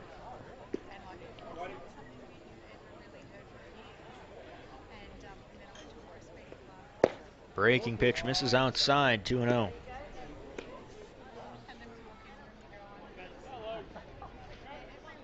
Bandits, playing as the road team in this makeup game, have led from the get-go, thanks to Wade's 3-run homer in the top of the first. Wade chops it on the ground to the third baseman. Hansen has it, and he's got an easy play, walking 2 feet towards his right to tag the base and collect the force out for the 3rd out of the 8th inning. The Bandits strand a pair, but they score a pair. Back-to-back 2-out singles from Andrew Campbell and TJ Bennett make it 7-1 Brisbane, going to the bottom of the 8th inning. You're watching Bandits.tv. At the Sporting Globe, we're a little different to other pubs and bars. We have more than just cooks, we have chefs. We have more than bar service, we have table service. We have more than live sporting events, we have atmosphere. And we have more than customers, we have fans. It's more than a sports bar, it's a Sporting Globe. No one knows what the future of transportation will look like. Robots. But no matter what, Enterprise can help. You can rent a car for a road trip. Look, kids, nature. Oh, wow. You can rent a truck for a move. You can buy a car, commute in a van pool, or get picked up because your car is in a pool. My bad. Count on Enterprise, no matter where transportation goes next. Let's go. I love the future. How can Enterprise pick you up today? Hey, Thomas. Yeah? Is it fun playing at festivals? It's pretty good, mate.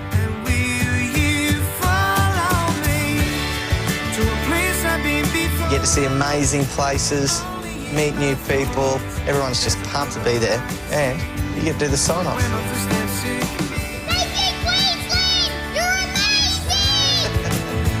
Queensland, where life's beautiful one day and perfect the next. It's been a good night for the Bandits, and we thank you for joining us for the Round 8 opener of the ABL season here on Bandits.tv. Brisbane on top 7-1 as we go to the bottom of the 8th inning. Paul Gonzalez and Eric Bramer with you. Sam Holland still with us as we take a look at the Suki Bowl replay from in between innings. It's the no errors diamond dash. Barefoot Kid won it tonight, and a little traffic control in center field from Andrew Campbell, making sure no one intrudes on his territory. Sam Holland pitched a 1-2-3 7th inning, striking out a pair in the process. He will face 2, 3, and 4 for the Tauatara, beginning with Taylor Snyder, who is promptly hit by the first pitch of the inning. He wears a shin guard on the left foot, on the left shin, but it's pointed inwards. It's for fouled balls, not for pitches coming in from the pitcher. He looks to be okay as we take a look at the Suki Bowl replay. Suki Bowl run just got hit him high. Yeah, high, and he corked him in the top of the thigh, so he'll be fine. He'll have a bruise tomorrow, but he'll recover okay. Helps to be aggressive on the mound when you see your lead balloon from 4 to 6, as Holland has observed in the dugout. Here's Nick Tanielu, 1 for 3 with a single his last time up. Swinging at the first pitch is the Tauatara second baseman. He sends it back to the screen. I do see a little bit of action in the pen now. Looks like Justin Erasmus is rolling over, and it's really worked out well for David. He's got a chance. He went deep into the ballgame, obviously 4 2/3 for Bollinger, and then Surly was able to come in for 1 1/3. A couple innings here, and then potentially Erasmus, and that's a good rotation for his arms over this 5-game series this weekend. The main objective is to avoid using the de facto closer Matt Timms. It's been closer by committee for the Bandits since the off-field injury to Luke Van Meel. Fouled down the right field line. The count is 1-2. And if you are in and out on the Bandits this year, we are happy to report that Luke Van Meel will make a full recovery. In fact, he has been traveling with the team.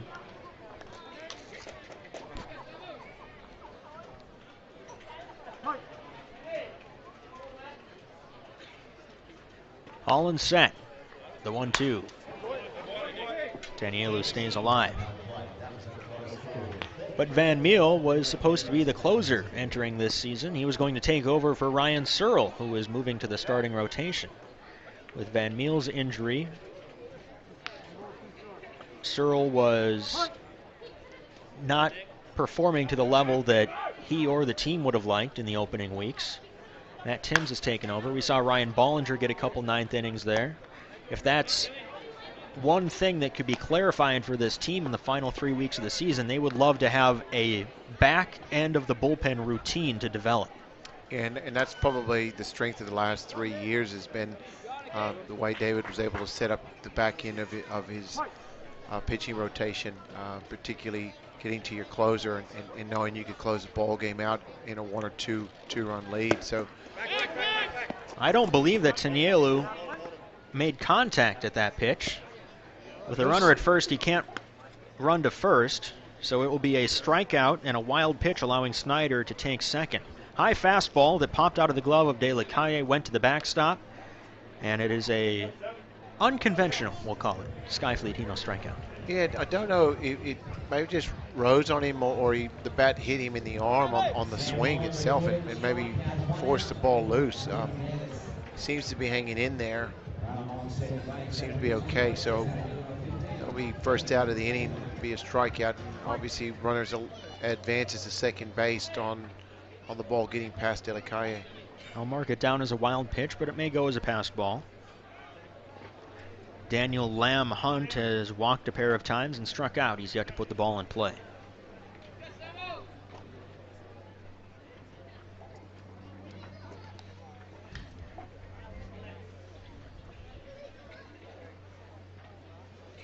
Holland with a look towards second. Pitch to the plate, a swing and a miss. One thing that we also should mention, if we're talking about bullpen plans for the postseason, the Bandits, assuming they can avoid the wild card round, will be playing at most 3 games in a weekend. So 1 or 2 of their starters may be available out of the bullpen, and you could maybe slot someone in a high impact, low pitch count role. Pitch misses high, it's 1-1. A Ryan Bollinger, perhaps. Now, I don't know if the Padres will want to make sure Bollinger doesn't get tossed in and out of too many different roles, but he was a guy who was in the bullpen, pitched effectively, and he's left-handed. Maybe he could find himself in the pen for the playoffs if the Bandits return and play a role there. 2-1. And you're right, anything's possible, particularly in playoff format. 3-game series, if you've got to secure game 2 to potentially win that series, you may. I know David did this in one of the playoff games in Melbourne a couple of years ago. He brought his starter in to actually come in and shut the ball game down, and probably a genius move on his part in the sense that it was unpredicted, saying why would you throw your number 3 starter, but it was basically saying, I like my matchups, and he had been throwing the ball extremely well and allowed him to close out the game in game 2, and the series in game 2. The 3-1 to Daniel Lamb Hunt. Chopped foul into his own dugout. But we've seen it a few times. I mean, you look at the Dodgers and Kershaw. You know, we probably saw an overuse of Chapman with the Cubs organization and potentially almost hurt them in the World Series with the Cubbies that year. So just really how the managers use them and how much they use them during the playoffs. World champion Boston Red Sox got their final few outs from a starter, Chris Sale, coming out of the bullpen. Not a bad arm to come out and help you close it out. 3-2 on the appeal. It's a walk. Lamb Hunt almost broke their wrists, but he held up on the check swing. It's a 1-out walk, filling first base. First and second now for Max Brown. And I guess, you know, that's what you look at. That's where pitchers and these athletes know their bodies better than anybody. And obviously, if they feel confident that they're healthy and strong and ready to go, particularly in the back end of the season, they know they've got the whole winter to recover. But it's also got to make sure you protect the athlete as well. Brown 0 for 1 with a pair of walks. Holland delivers. It's right back to Holland on a hop. On target throw to second, and the throw to first is in time to complete the double play. Close play at first, but the Bandits get the call. And the 8th inning threat is extinguished. Here's the Suki Bowl replay. Holland throwing on the upslope of the mound. Ooh, I think he's safe at first, but the Bandits will take it, as there is a discussion going on in between first and second. Interim manager Johnny Southey filling in for Steve Mintz tonight. What's the fine if the interim manager gets tossed? Looks like they're going to call it quits there before things go any further. And we're going to take a break. We go to the 9th. Bandits up big, 7-1 over Auckland.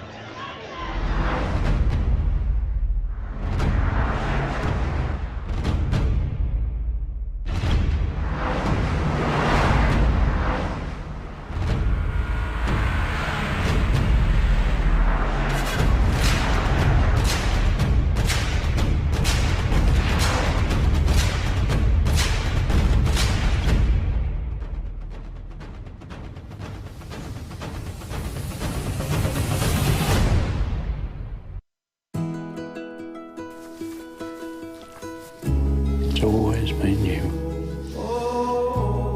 It's always been us.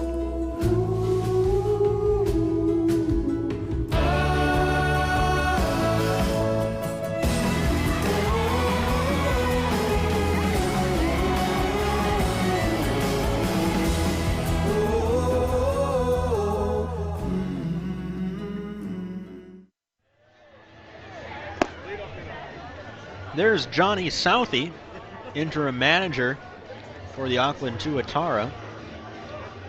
And you like the fire from the guy. I mean, make an impression as your interim manager. Absolutely. Well, look, I think anytime you put on the uniform and you're competing between the lines, you want to see passion, particularly from your manager. And obviously right there on the close play at first base, he saw him as being safe, and they see themselves still being in this ball game and with an opportunity to win it. So great to see that, and he did the right thing. He played his argument and then he stayed in the ball game.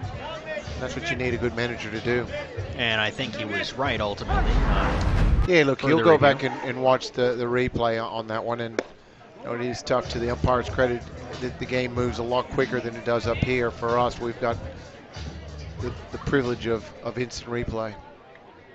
We've got a pinch hitter for Donald Lutz. Mr. Nielsen. Mitch Nielsen making his season debut. The count is 1-1. Lutz had gone 0 for 2 with a pair of walks. Nielsen had an elbow injury that kept him out, and he sends it foul, 1-2 the count. And this is where David's great at working. You know, he wants to ease Mitch back into the lineup, knowing he's got three home series left, or 3 series left before the end of the season. So bounced in the dirt, 2-2. Good chance to mix him in with an at bat here, and in the top of the ninth. Obviously, this is Bandits are playing as the away team in the makeup game. They lost in Auckland.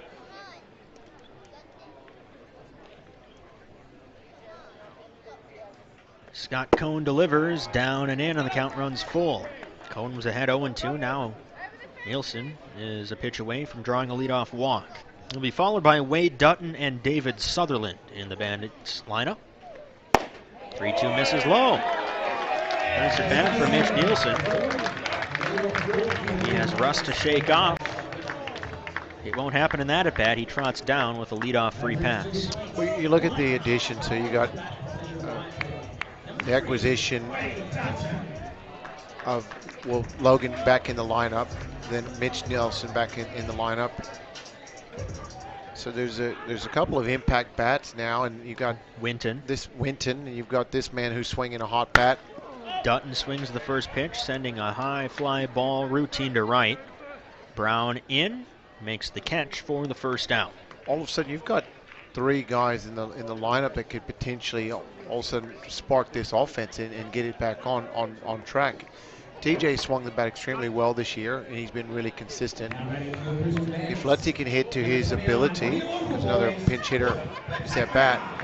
This is a different makeup in the lineup, and it's really, I think this is the 3 series to really get these guys back on track. The lefty on the mound, Ryan Battaglia pinch hits for David Sutherland. Sutherland had gone 1 for 4 with a single. Sutherland, the first baseman. So that may be a 1-to-1 switch for Battaglia. Up and away, 1-1 the count. Cohn got the final out of the top of the 8th inning, and we didn't have a chance to give you the final line on Ben Runyon. The righty in his ABL debut went 2/3 of an inning, ultimately just 2 runs on 2 hits. 2-1 now the count.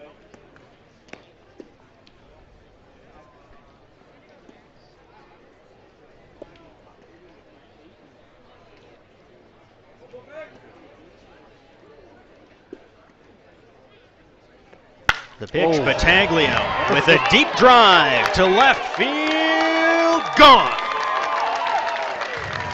No doubt about it. Ryan Battaglia with a pinch hit, 2-run homer.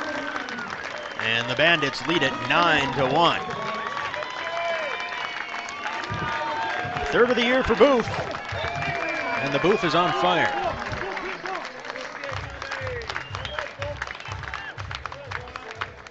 Empire Jerky home run, third of the ball game after the double dip from Logan Wade. Here's a look at the Suki Bowl replay. Yeah, that's a home run.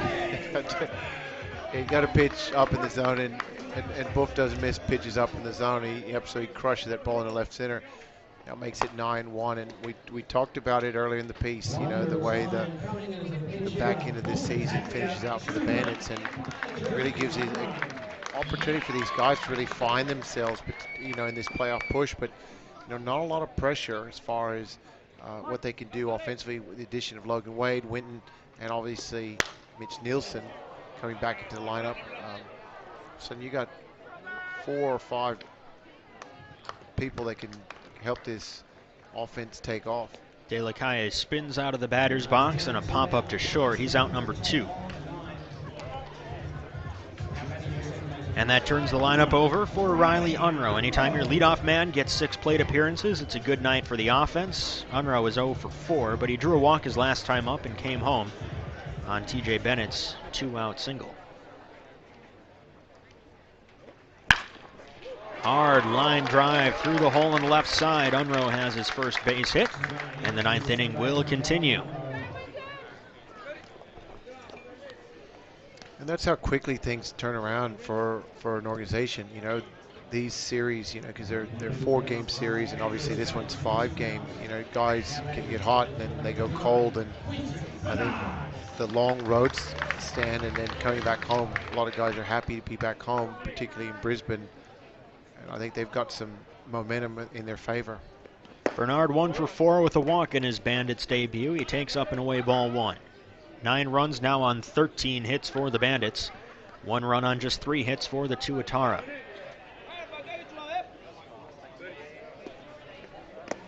Bounced in the dirt, and the count is 2-0. unfamiliar figure down there in the Bandits bullpen. That tells me it may be Matt Watson with an 8-run lead. Bandits trying to save their more frequently used relievers. We'll get confirmation on that come the bottom of the 9th inning. 2-0, a check swing. It's a strike. It does look like Watson's up. He threw 2 innings for Queensland Bandits when I was saying the state team against the Japanese side, and it was actually good to have him roll it over, so he should be sharp in tonight's game. 2-1 crack to right center field. Second base hit of the ball game for Winton Bernard, and Unruh chugs into third. Now Bernard will take second as the throw back to the infield falls into no man's land. Things are getting out of hand here for the Tauatara. Bandits have broken this game open. They now lead by 8, and they've got a pair in scoring position for Andrew Campbell. And we just talked about, the addition of Winton, and it's still early days, but we had a player a few years back that with the Tampa organization named David Rodriguez, and he actually came in he was a catcher, had some visa issues, and obviously we were able to get him after the visa situation, and he just never stopped hitting and really helped ignite the offense through the playoffs. So seen some stranger things happen, and obviously a couple additions and a healthy Logan Wade and a Mitch Nielsen back in the lineup could change things quickly. Scott Cohn won't be able to end this ball game for the Tauatara. Johnny Southey makes the pitching coach, and we will have more on the Alderley Hire pitching change after this. You're watching Bandits.tv.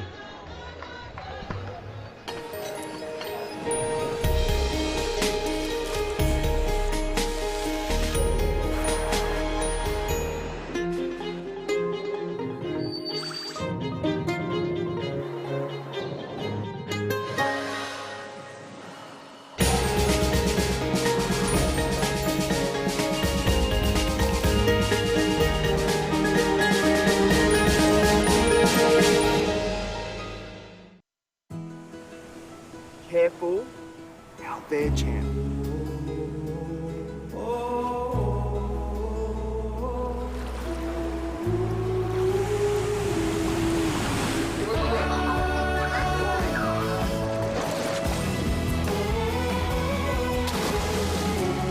How good is this?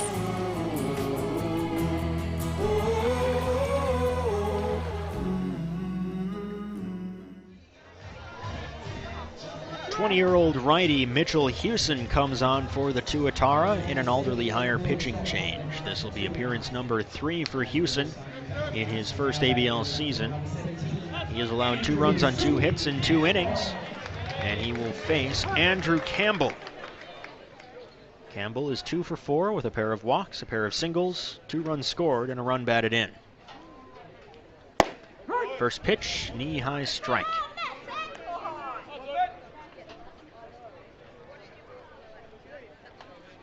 Riley Unruh at third, Winton Bernard at second. The 0-1 pitch, missing outside. No errors on the board. I would have thought that Jenkins, the center fielder, would be charged with an error on the throw back into the infield, but maybe they'll just say advancing on the throw. 1-1 coming to Campbell. On the corner, a called strike.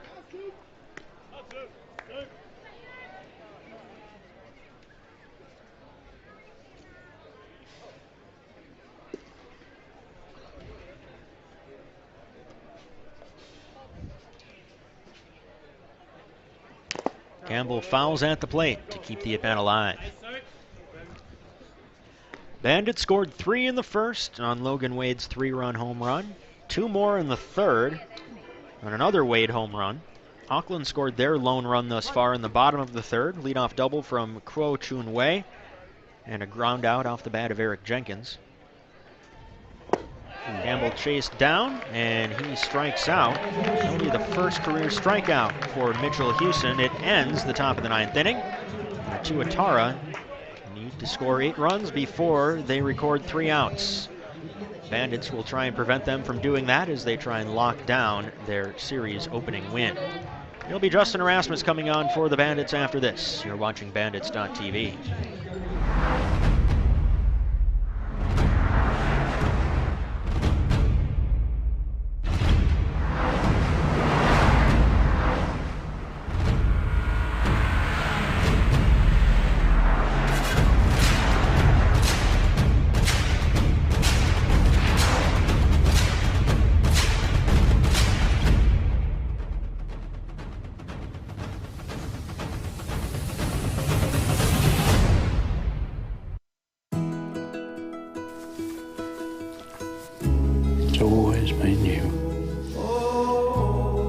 It's always been us.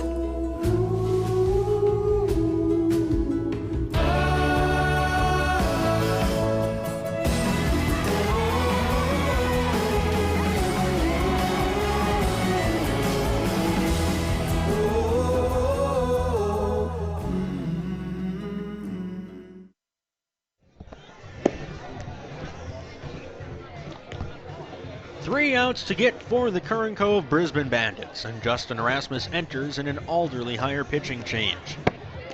Bandits lead the Auckland Tauatara 9-1. And a unique opportunity here for Justin Erasmus. You can see the numbers, the ERA a bit high, just because of one or two bad outings against the Perth Heat a few weeks ago. But he has a chance to get the final outs in the bottom of the ninth inning at his home ballpark and earn his team a win. Sam Holland went 2 scoreless. He did not allow a hit. He hit a batter, walked a batter, and struck out 3.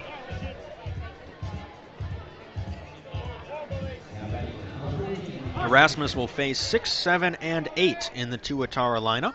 Richards, Hansen, and Quo. First pitch swinging is Richards, and after an 0-for-3 start to the ball game, he'll likely end at 1-for-4. First pitch single right back up the middle.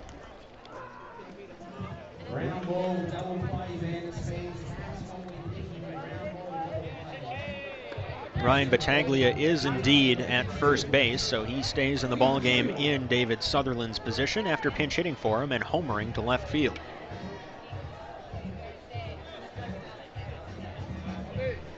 Don't see any other defensive changes. Here's Luke Hansen, 0-for-3. Erasmus, out of Johannesburg, South Africa, is 28 years old. He delivers a belt-high strike on the corner.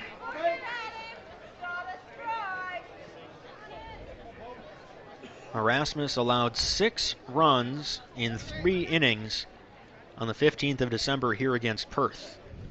That handed him his only losing decision of the year and accounted for almost half of his earned runs this entire season. Called strike, and the count is 0-2. Also had a rough outing his last time out at Sydney against the Blue Sox on the 27th of December. Allowed 3 runs on 5 hits and 3 1/3. Called strike 3. Luke Hansen down on strikes. A Skyfleet Hino strikeout for Justin Erasmus is out number 1 in the 9th inning.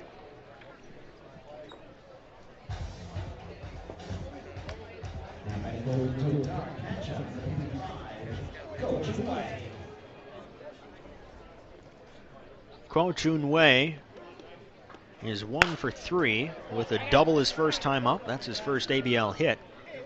And he sends the first pitch foul out of play behind home plate. A reminder that we will be back here, same time, same place, Bandits.tv at 6 o'clock local time for our broadcast tomorrow of Game 2 of this series. Love to have you at the ballpark, but if you can't make it, it'll be the next best thing. Base hit to right field as Quo has his second hit of the ball game. Richards checks in at second.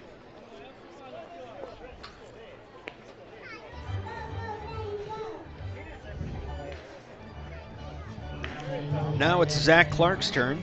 Clark, the 9th place hitter for the Tauatara, is 1-for-3 with a single in the 5th. Turned out to be a very good crowd tonight. It was very impressive. A bit of hit or miss, you know, with so much happening and a lot of people still on holiday. So once again, acknowledge the touring team from New Zealand. Chopped on the ground towards short, and it gets through Wade, who had to crawl up his arm a little bit in on the infield grass. Everyone's safe. I don't think it would have been a double play, but the Bandits could have gotten an out. Instead, the Tauatara have the bases loaded with 1 down. That was always going to be a tough play, a big swing, and you can see the replay right here. So got caught up in between between the grass and home plate, and unfortunately couldn't come up. So that loads the bases here with 1 out in the bottom of the 9th. Lineup turns over for Eric Jenkins, 0-for-4 with an RBI ground out in the 3rd. Jenkins takes outside, ball 1. But just going back, fantastic turnout, and obviously with the touring team from New Zealand coming in, and want to acknowledge them for their support and wish them well through the Gold Coast Classic, which is this week, where they'll compete against some of the local clubs and regions in that great event. 1-1 the count. Richards at third, Quo at second, Clark at first. The pitch fouled back. Right now, no ruling. That did just go up as an error on Logan Wade.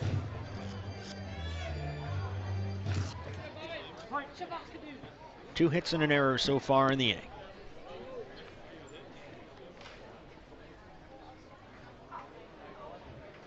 Erasmus delivers. Breaking pitch, and Jenkins just got a piece.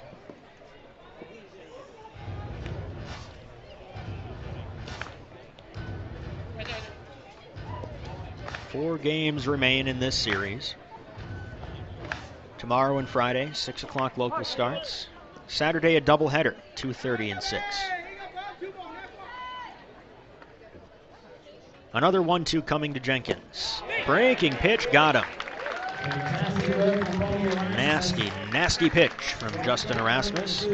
His second Skyfleet Hino strikeout of the inning, and the Bandits are an out away from victory.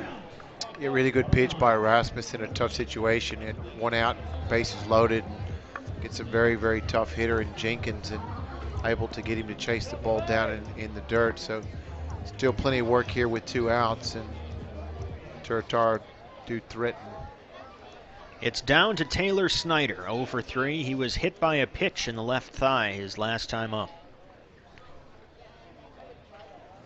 First pitch down and away, ball 1. Ryan Bollinger started. He went 4 2/3. If I had to guess, the win would likely go to Ryan Searle. Sam Holland, 2 scoreless innings of relief, and Erasmus trying to shut the door. 1-0. Close pitch for a ball, 2-0. Stephen Swaggerty started for the Tauatara. He went 4 innings, allowing 5 runs. All the runs came home on Logan Wade home runs.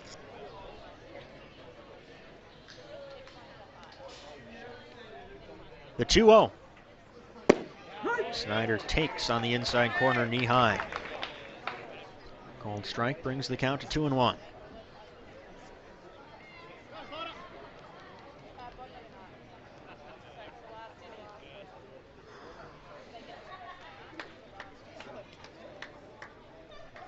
Erasmus accepts the sign from De La Calle. Snyder pops it up. First base side, foul territory. Battaglia is over, but he runs out of room. Final strike time for the Tauatara.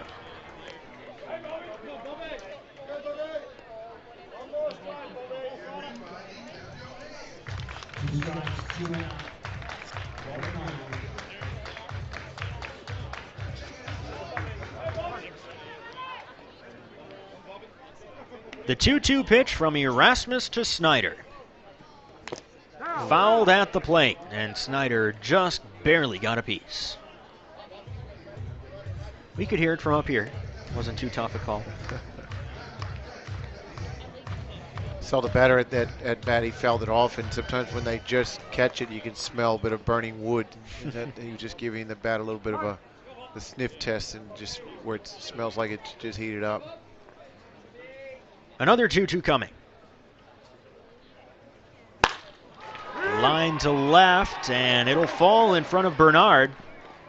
It'll score Richards from third. Everyone else moves up a base. Down to their final strike, the Tauatara get an RBI single from Taylor Snyder, and it's now 9-2. Good job of hitting right there by the young hitter. Got a pitch up in the zone and with 2 strikes, and kept the at bat alive and able to shoot the ball in the left field, and drives in the second run of the game. Now Nick Tanielu.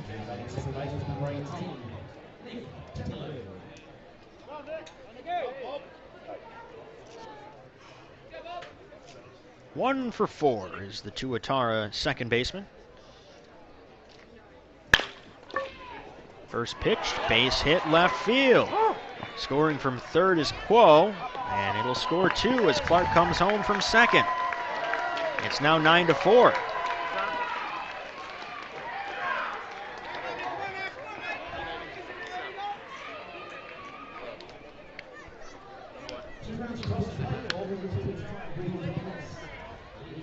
Erasmus, 1 out away, has not been able to retire Snyder or Tanielu.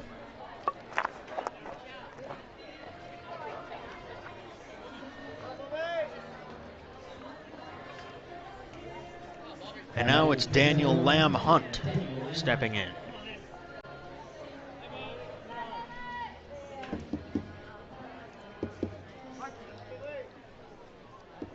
Lamb Hunt has not put the ball in play. He's 0 for 1 with 3 walks.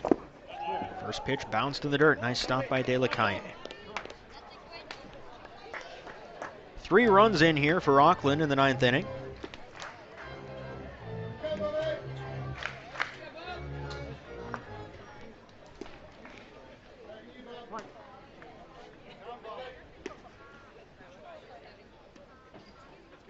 The pitch. High fastball gets a swing and a miss. Matt Timms suddenly warming. That's the one thing that the Bandits didn't want to have to do tonight. Bandits closer will be ready if this becomes a save situation. That would be if the tying run reaches the on-deck circle.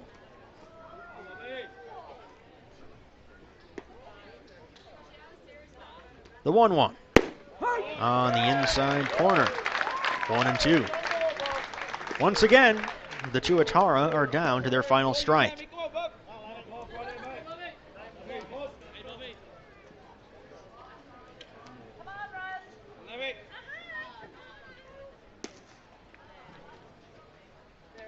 The 1-2. Chop towards third. Bennett picks it up, goes the short way to second. And that ends the ball game. Bandits pick up the series opening victory here in round 8, 9-4 over the Auckland Tauatara. 2 home runs and 5 runs batted in from Logan Wade lead the way. They had a couple more late, thanks to a 2-run home run from Ryan Battaglia. And the Bandits are back in the win column, and they pull into a tie for the 3rd best record in the ABL. They improved to 16-12 on the season.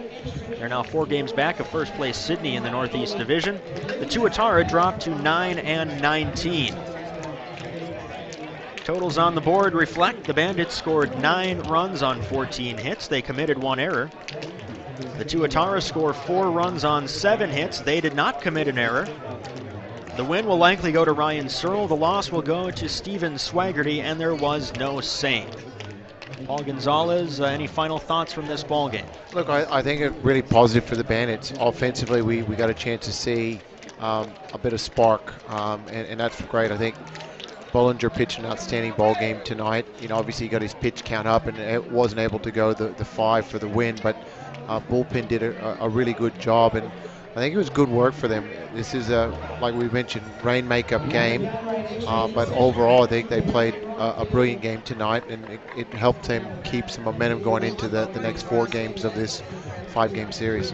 The Bandits are now tied with the Melbourne Aces for the 3rd best record in the league at 16-12. They also hold the tiebreaker over Melbourne and get ready for a lot of scoreboard watching in the final 3 weeks of the season as the Bandits look for their 4th consecutive victory.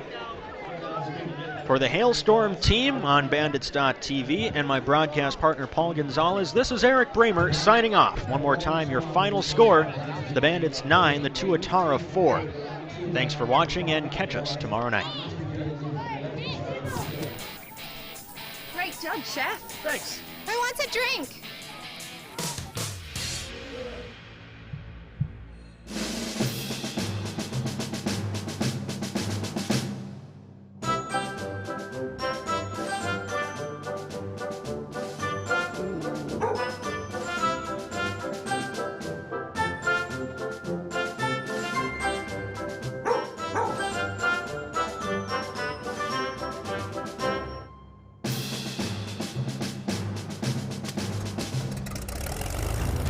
Let's go, Archer.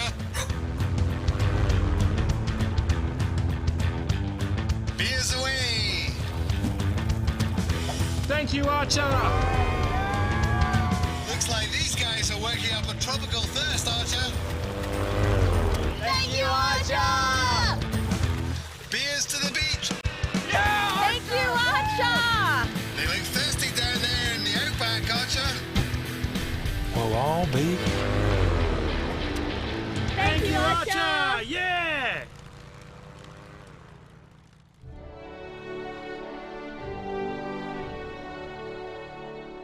Good boy, Archer.